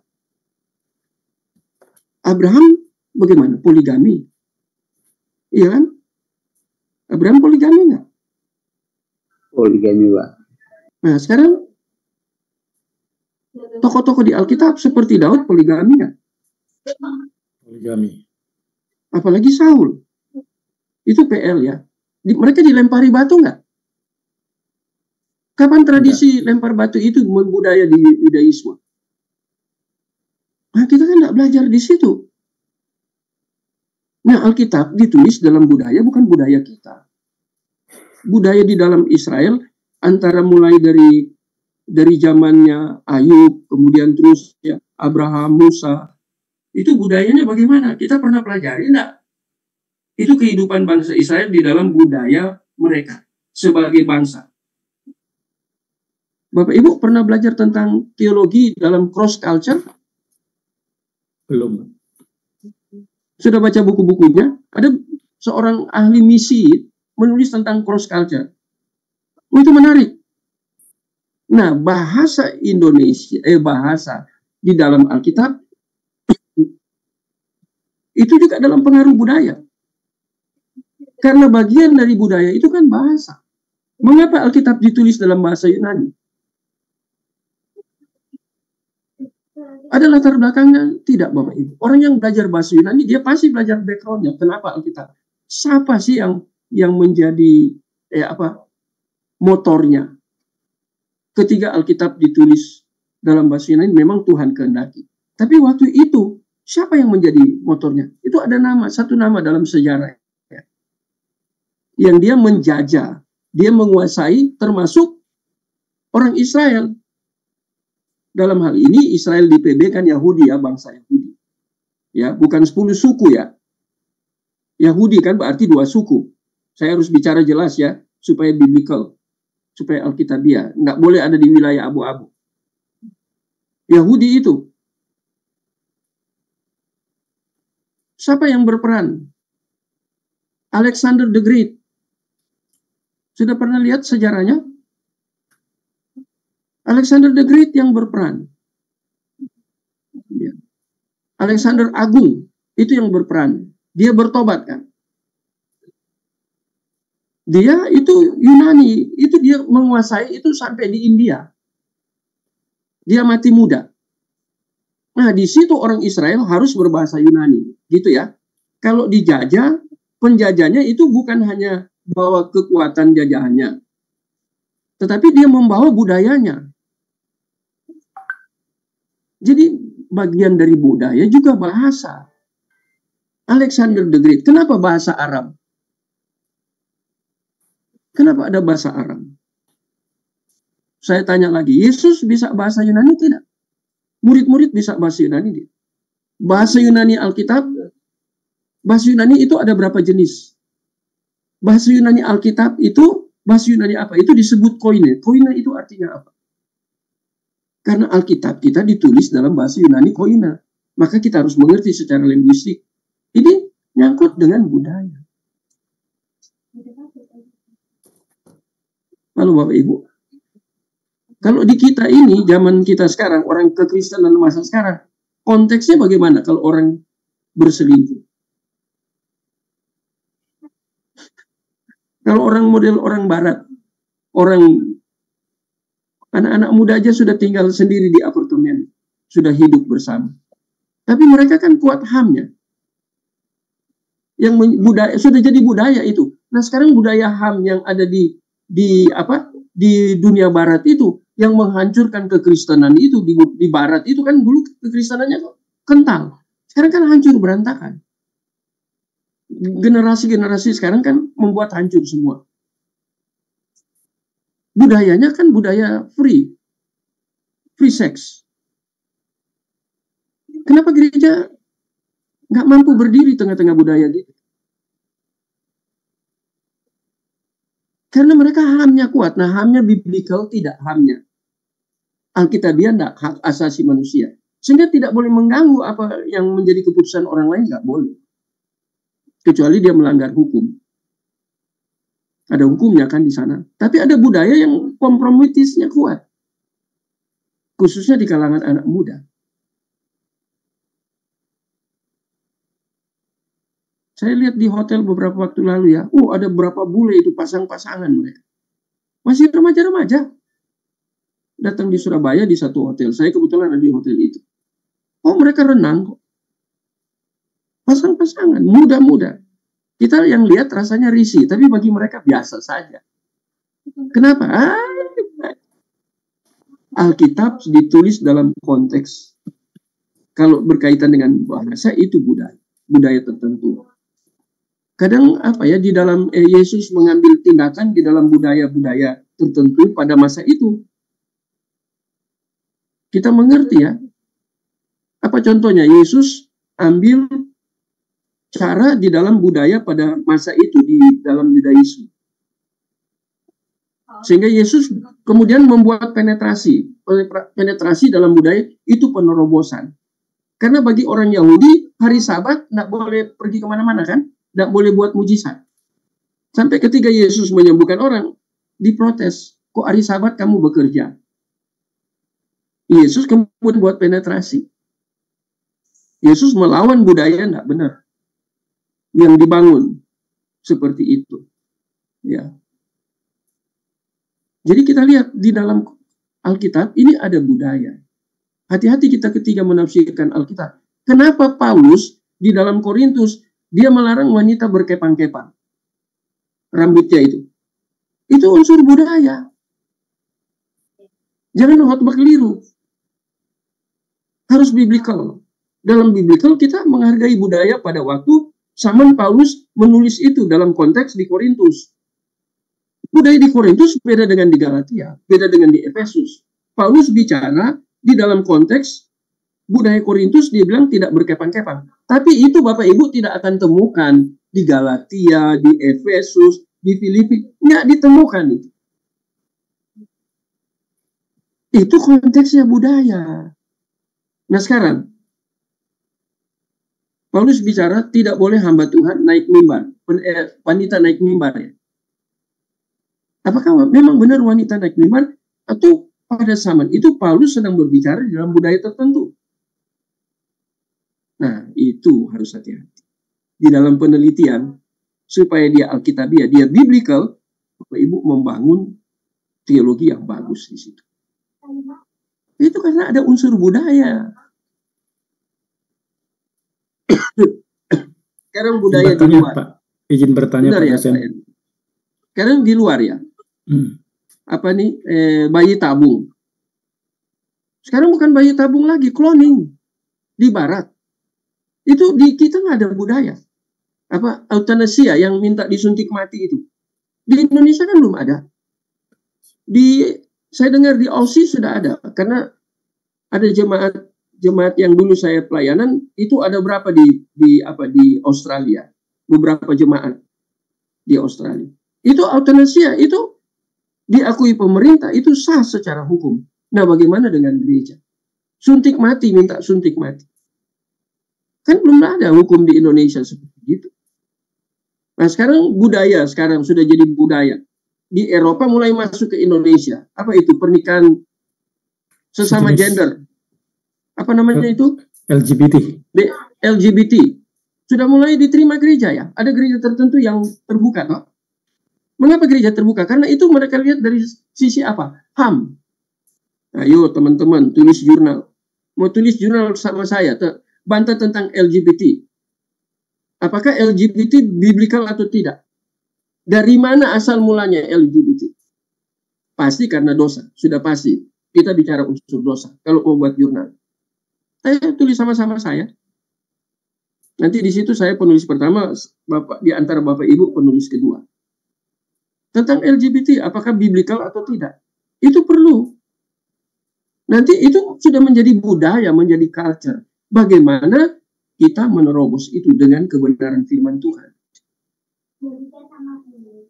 Halo? Karena di Alkitab juga budaya masih diakui. Dan di dalam penulisan pun itu ada unsur budayanya, khususnya bahasa Yunani dalam seluruh PB. Itu kan budaya itu, di dalam budaya itu termasuk bahasa. Bagian dari bahasa di dalam budaya. Nah, jadi lihat ya. Kemudian yang berikutnya. Memperhatikan manuskrip dan terjemah. Bapak Ibu bandingkan. Ini sering yang saya ucapkan ya, atau sebutkan. Atau saya tulis di dalam beberapa tulisan saya. Kenapa memperhatikan manuskrip dan terjemah? Kalau manuskrip kan salinan. Autobiograf dari Alkitab sudah tidak ada. Tulisan awal dari para rasul sudah tidak ada.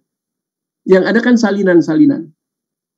Yang paling mengerikan, Alkitab dalam bahasa Yunani. Manuskrip itu ada 5.000 lebih. Manuskrip. Ketika Bapak Ibu PB, Bapak Ibu gunakan manuskrip yang mana Bapak Ibu? Sekarang kita di Indonesia tidak lengkap ya seperti dunia barat. Saya cari manuskrip yang lama, mungkin Byzantium masih kita temukan di Indonesia. Tapi yang lain-lain masih bisa temukan nggak manuskripnya? Makanya ada kritik teks dalam hermeneutika untuk membangun teologi biblikal yang alkitabiah. Harus ada kritik teks. Saya sudah belajar sampai Yunani 4. Ada Yunani 1, Yunani 2, Yunani 3, Yunani 4. Dan Yunani 1, 2, 3, 4. Saya punya, bukan buku ya, itu dalam bentuk makalah. Tebal, makalahnya tebal. Saya punya sampai Yunani 4. Yang Yunani 4 itu kritik teks. Di dalam manuskrip. Manuskrip dengan terjemahan ini beda nggak untuk membangun teologi biblikal? Beda. Nah, kalau beda ini, bahayanya di mana, Bapak? Interpretasi. Interpretasi itu menjadi sangat bahaya. Kenapa? Kalau sudah pakai terjemahan yang tidak tepat seperti di manuskrip, ini kan akibatnya ke interpretasi. Untuk membangun teologi biblikal, kita harus perhatikan manuskrip, salinan, dan terjemahan. Saya baru diberikan secara gratis Alkitab bahasa Indonesia yang terbaru. Baru, saya sudah punya. Ya, saya sudah mulai lihat itu. Ya, apakah dia seperti manuskrip, yang terjemahan itu seperti manuskrip? Nah, kalau kita pakai bahasa Inggris itu namanya word study, studi kata.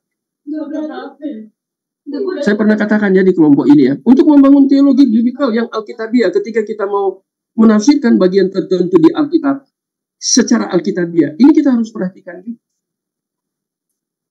Makanya banyak orang yang tidak sampai ke manuskrip, dia menggunakan terjemahan, tapi bukan bahasa Indonesia. Banyak yang mampu bahasa Inggris, dia melakukan apa yang disebut dengan word study. Itu saya sudah belajar waktu di STH. Tentang apa itu word study, studi kata dalam bahasa Inggris. Sehingga waktu dulu saya punya Alkitab, ada King James Version, New King James Version, New American Standard, NIV. NIV juga ada beberapa NIV. Ya, ada NIV yang biasa, ada yang NIV Study Bible. Kadang-kadang itu setengah di dalam Alkitab, di dalam bahasa Inggris itu yang NIV Study Bible, itu dijelaskan dari bahasa asli. Ibraninya ini, artinya ini, dijelaskan gitu. PB juga gitu. Yang NIV Study Bible, bukan NIV biasa. Saya punya dua-dua. Jadi kita harus seperti gini. Lihat ya, memperhatikan. Untuk membangun apa Bapak Ibu? Biblical theology. Teologi yang memang benar-benar berakar dari Alkitab atau Alkitabiah. Nggak gampang. Nah ini ya, ini saya tekankan ya, manuskrip dan terjemah. Mengapa kita harus bandingkan manuskrip dan terjemah? Karena kadang-kadang dalam bahasa Indonesia sulit menerjemahkan yang bahasa aslinya, yang umpamanya Yunani atau Ibrani. Mau cari kata yang cocok dengan yang bahasa asli susah. Sehingga cari kata yang terdekat. Tapi sebenarnya aslinya bukan itu. Terjemahannya. Coba Bapak Ibu, umpamanya saya kasih tugas ya. Bapak Ibu tolong cari kata lemah lembut. Dalam teks bahasa asli. Pusing cari itu. Dikatakan lemah lembut itu di dalam terjemahan bahasa Indonesia karena sudah tidak ada kata lagi untuk secara harafiah diterjemahkan itu kata lemah lembut itu ya, dari kata Yunani. Itu harus disurvei satu kata itu. Jadi lihat ya, ini perlu. Kemudian memperhatikan langkah-langkah ketika melakukan interpretasi. Penafsirannya kan harus ada langkah-langkahnya ya. Nah, ini umum ini. Nah, ini penting lagi. Bagian akhir. Apa yang penting ini? Illumination dari kata putus. Bapak Ibu ingat ya, Alkitab ketika ditulis itu 2 Timotius 3 ayat 16. Segala tulisan. Tulisan di sini dalam batasan tertentu ya. Jangan bilang kata segala tulisan. Jadi semua tulisan di dunia. Karena ini orang-orang ini ngawur. Ya. Ngerti Alkitab. Umpamanya Kisah Rasul itu pasal 1 ya. Yang jadilah saksi di mana? Saksi di Yerusalem. Kemudian apa lagi? Yudea, Samaria, sampai sampai ke mana? ujung bumi. Ujung bumi. Saya mau tanya, ujung bumi yang dimaksud di dalam konteks waktu itu ditulis itu apa? Hati-hati loh. Jangan tafsir ke masa kini. Harus tafsir sesuai maksud penulis waktu awal itu. Waktu awal penulisan. Yesus katakan jadi saksi Samaria, Yerusalem, Yudea, Samaria, ujung bumi yang Yesus maksudkan di Kisah Rasul 1 itu mana? Jangan bilang ujung bumi Amerika. Memangnya dulu sudah ada Amerika? Amerika tahun berapa muncul? Lihat sejarah Amerika. Ujung bumi itu apa yang dimaksud? Itu Spanyol pada waktu teks itu muncul. Tapi dulu belum disebut Spanyol. Sekarang dia menjadi Spanyol. Nanti Bapak Ibu carilah ya itu ya yang di Kejadian pasal yang kedua ya, yang ada satu ya, Sungai Tigris itu batasan-batasan ya di Taman Eden itu ada di sorga apa di bumi itu? Di bumi. Sekarang Tigris, Efrat itu ada di mana? Di negara mana yang sekarang di era posmo ini? Di negara mana? Itu di Iran. Berarti Taman Eden sekitar situ. Halo? Sekarang itu Iran jadi Jazirah Arab. Kan sudah ada perubahan peta ya. Nah, jadi ketika Bapak Ibu lakukan penelitian untuk mempersiapkan, ini paling penting untuk membangun teologi biblikal. Alkitab ditulis oleh karena Roh Kudus, Theopneustos. Ketika kita menafsirkan, membuat interpretasi, harus alami ini potiso, illumination atau iluminasi. Nggak boleh enggak. Nah, bagaimana orang yang sedang mempersiapkan khotbah karena tugas, dia lagi penuh dengan sarkinois, kedagingan. Berarti Roh Kudus sedang didukakan. Waktu Roh Kudus sedang didukakan, dia sedang mempersiapkan firman Tuhan.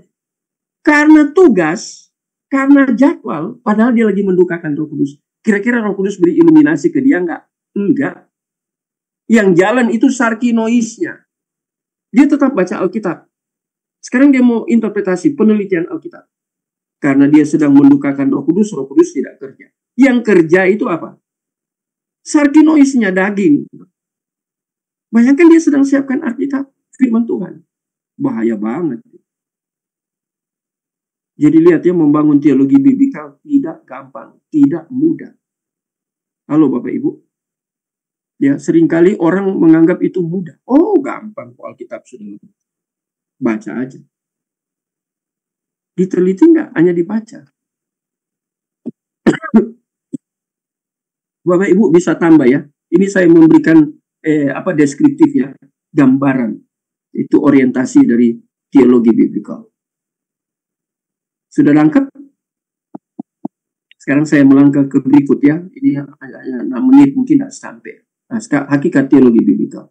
Apa itu hakikat? Saya ambil dari Kamus Besar Bahasa Indonesia. Hakikat itu artinya apa? Intisari atau dasar. Kenyataan yang sebenarnya. Saya hanya ambil dari bahasa Indonesia. Ya. Kalau Bapak Ibu mau lihat tentang hakikat, Bapak Ibu lihat dari bahasa Latinnya. Tambah keren, tambah dalam. Ya, saya tidak masukkan di sini. Tapi saya sudah baca itu ya. Kata hakikat itu dari bahasa Latin. Itu terkait dengan substansial. Ya. Atau esensial juga, esensi itu juga. Ya, sesuatu yang sangat penting. Esensi, sesuatu yang substansi. Sering orang tekankan. Orang-orang yang sering dalam dunia akademik pakai itu. Mungkin kalau dalam dunia gereja hanya beberapa orang yang sering pakai istilah-istilah akademik. Nah, sekarang dia mau gambarkan hakikat dari teologi biblikal. Dibandingkan sekarang definisi agama adalah subjektif. Sebagai jumlah total atau utuh dari pengalaman religius atau pengalaman dalam diri sendiri manusia. Ini agama. Jadi penekanannya di pengalaman. Pengalaman religi. Religi yang mana? Ini agama. Ya, itu fenomena yang mana? Pengalaman pribadi diri ya, manusia.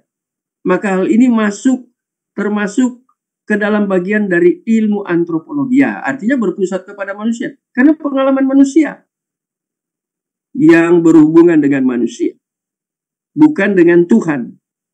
Saya ambil dari ini, Voss ini, Gerhardus Voss. Ini teologi biblika. Saya sudah kasih ya PDF. Dia ada di saya di PDF ini. Saya kan lagi kumpul PDF. Sebentar lagi mau kumpul 1000 buku. 1000 buku. Bapak Ibu, 1000 mau tambah 1000 lagi buku. Dalam bentuk PDF. Dan harus dibaca. Saya sedang kumpul itu. Dan sekarang saya target 1000 itu. Untuk kumpul dan buat penelitian. Buat banyak tulisan, buat penelitian. Memberikan argumentasi atau menyampaikan seminar melalui referensi-referensi. Saya lagi kumpul. Sudah cukup banyak. Saya lihat dari Gerhardus Voss. Ini Gerhardus Voss yang tulis. Dia mau membedakan orang membangun agama itu dasar teologinya dari mana. Dia katakan itu pengalaman religius. Semua agama bersifat religius. Halo Bapak Ibu. Banyak pakar katakan hanya 3 agama yang berdasarkan wahyu. Pewahyuan. Saya mau tanya agama apa aja itu. Makanya 3 agama ini mirip. Karena berdasarkan pewahyuan. Beda dengan agama lain. Ini secara agama ya. Apa saja yang saya maksud? Bapak Ibu nangkep tak? Tahu enggak? 3 agama yang mirip berdasarkan wahyu. Agama apa saja? Islam, Pak. Islam, Yudaisme, sama Kristen, Pak. Yang pertama ya, harus Yudaisme dulu. Yudaisme dulu. Ya, mereka hanya percaya kepada Taurat. Dari Yudaisme muncul apa? Kristen.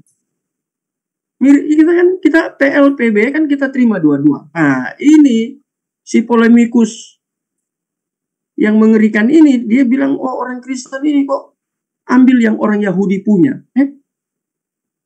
Yang PL katanya kita curi dari orang Yahudi.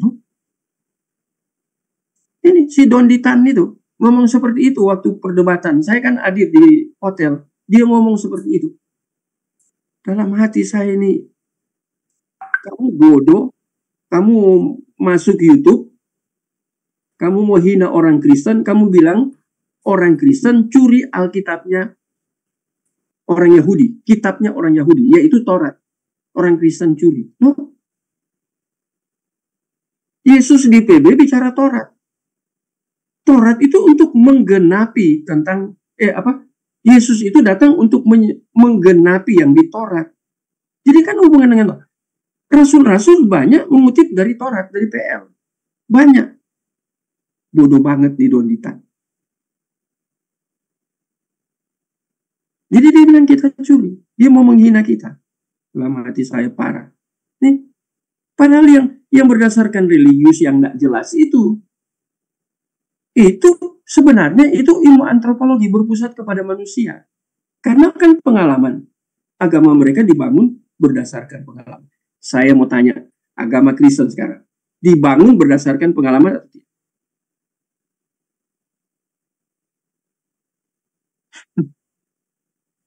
Bangun teologi biblika. Hakikatnya teologi.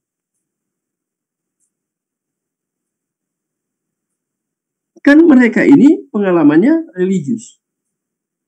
Manusia sudah jatuh dalam dosa semuanya. Roma 5 ayat 12. Seluruh keturunan Adam habis disapu bersih oleh dosa. Keturunan Adam mau lahir 50 tahun depan. Kalau dunia ini Tuhan Yesus belum datang. Itu juga masuk keturunan Abraham. Sudah berdosa. Itu dosa warisan. Itu Alkitab yang katakan. Itu biblical. Nah sekarang. Bisakah manusia punya pengalaman religius dengan kehidupan berdosa? Jadi Allah yang manusia temukan dalam pengalaman dia, itu Allah yang mana? Allah yang dibuat oleh manusia itu sendiri. Ini bahasa filosofi. Jadi bersifat antropologi.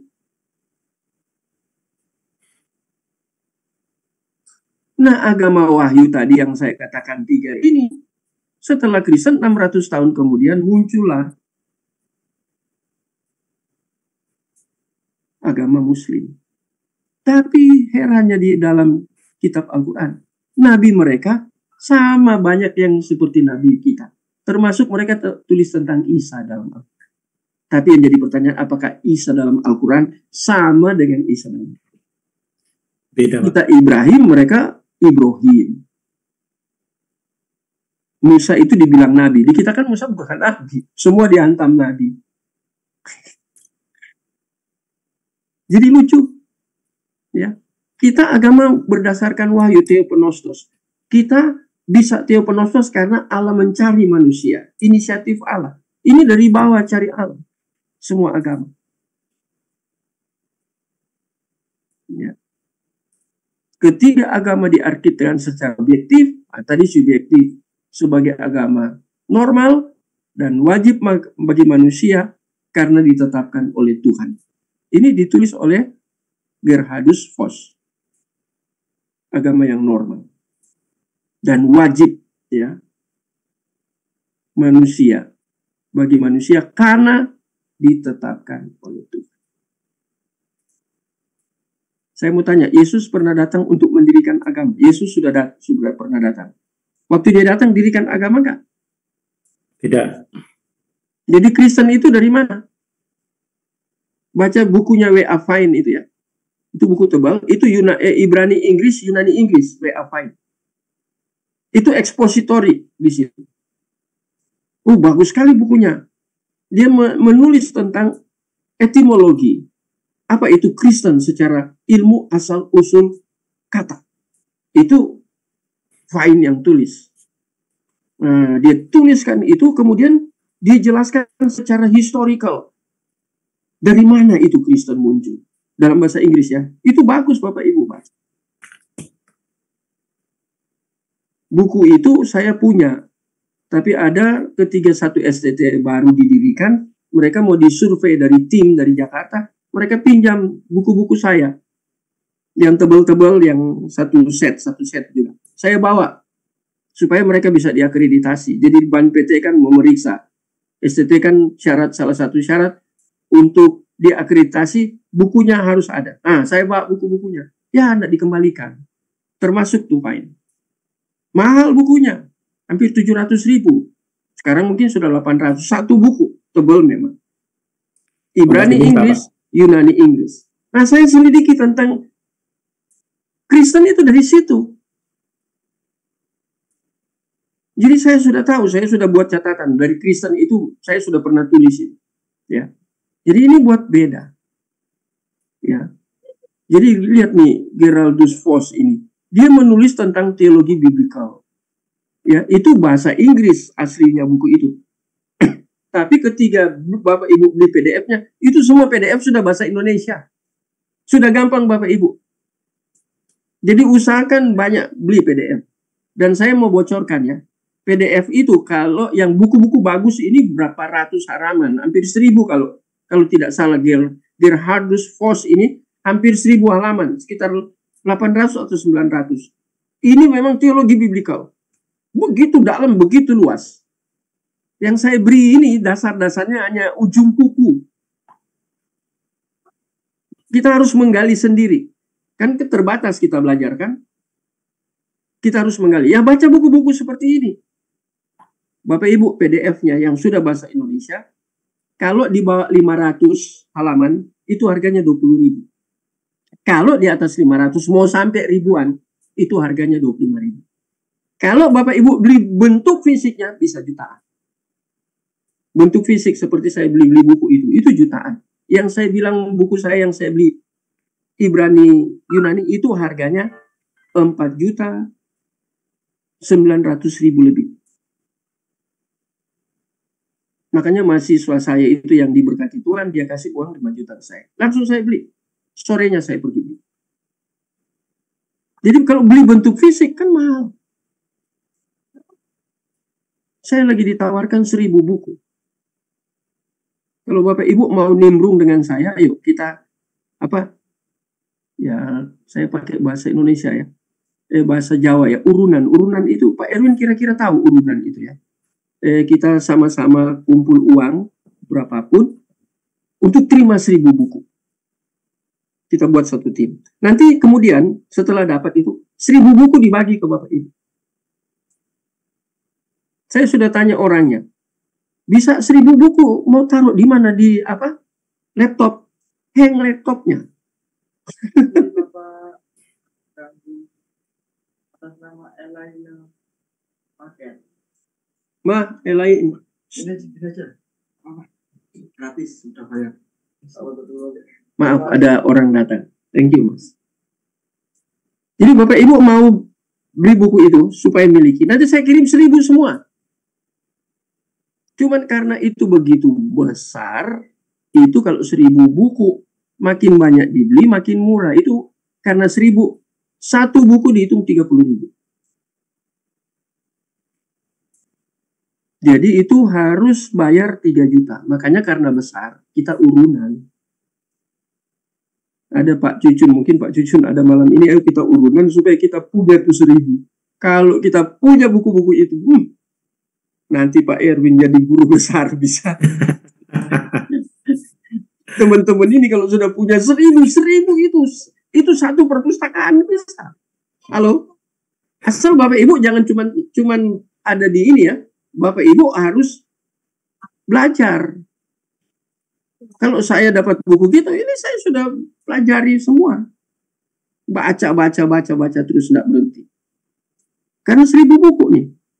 Bapak Ibu, pemahaman teologinya makin dalam, makin luas. Mau bicara apapun siap.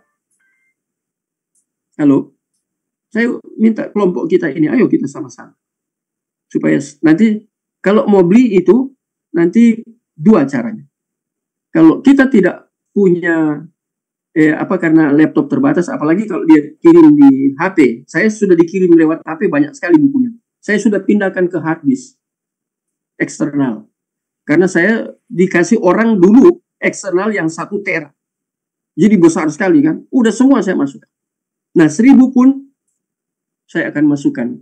Tapi kalau enggak punya, nanti orangnya ini siapkan flash disk yang besar, yang bisa muat 1000 buku, tinggal tambah bayar flash disknya.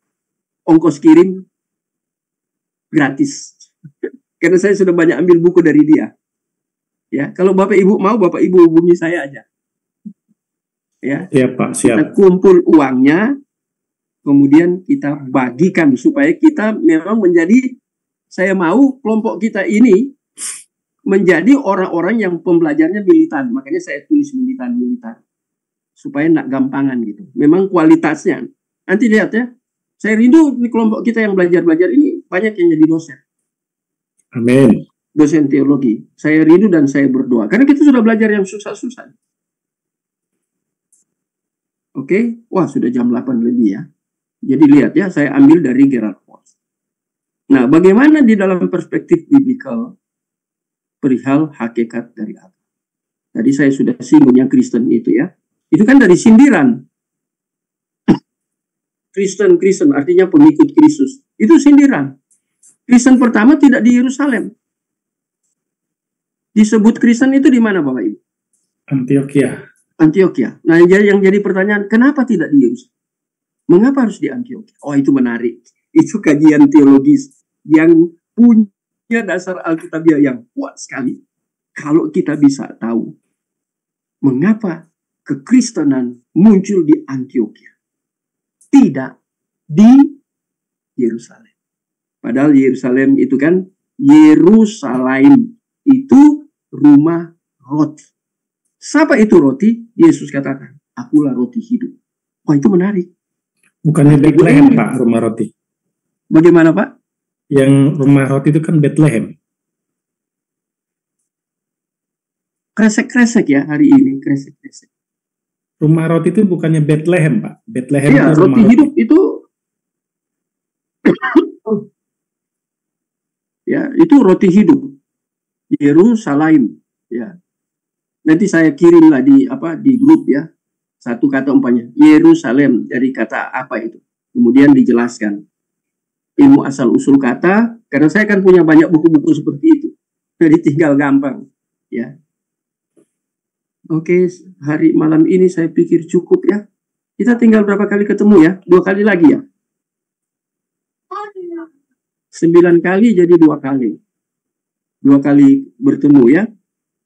Tadi saya sudah himbau lewat PA, siapa Bapak Ibu yang belajar, yang mau ambil sertifikat, bisa hubungi.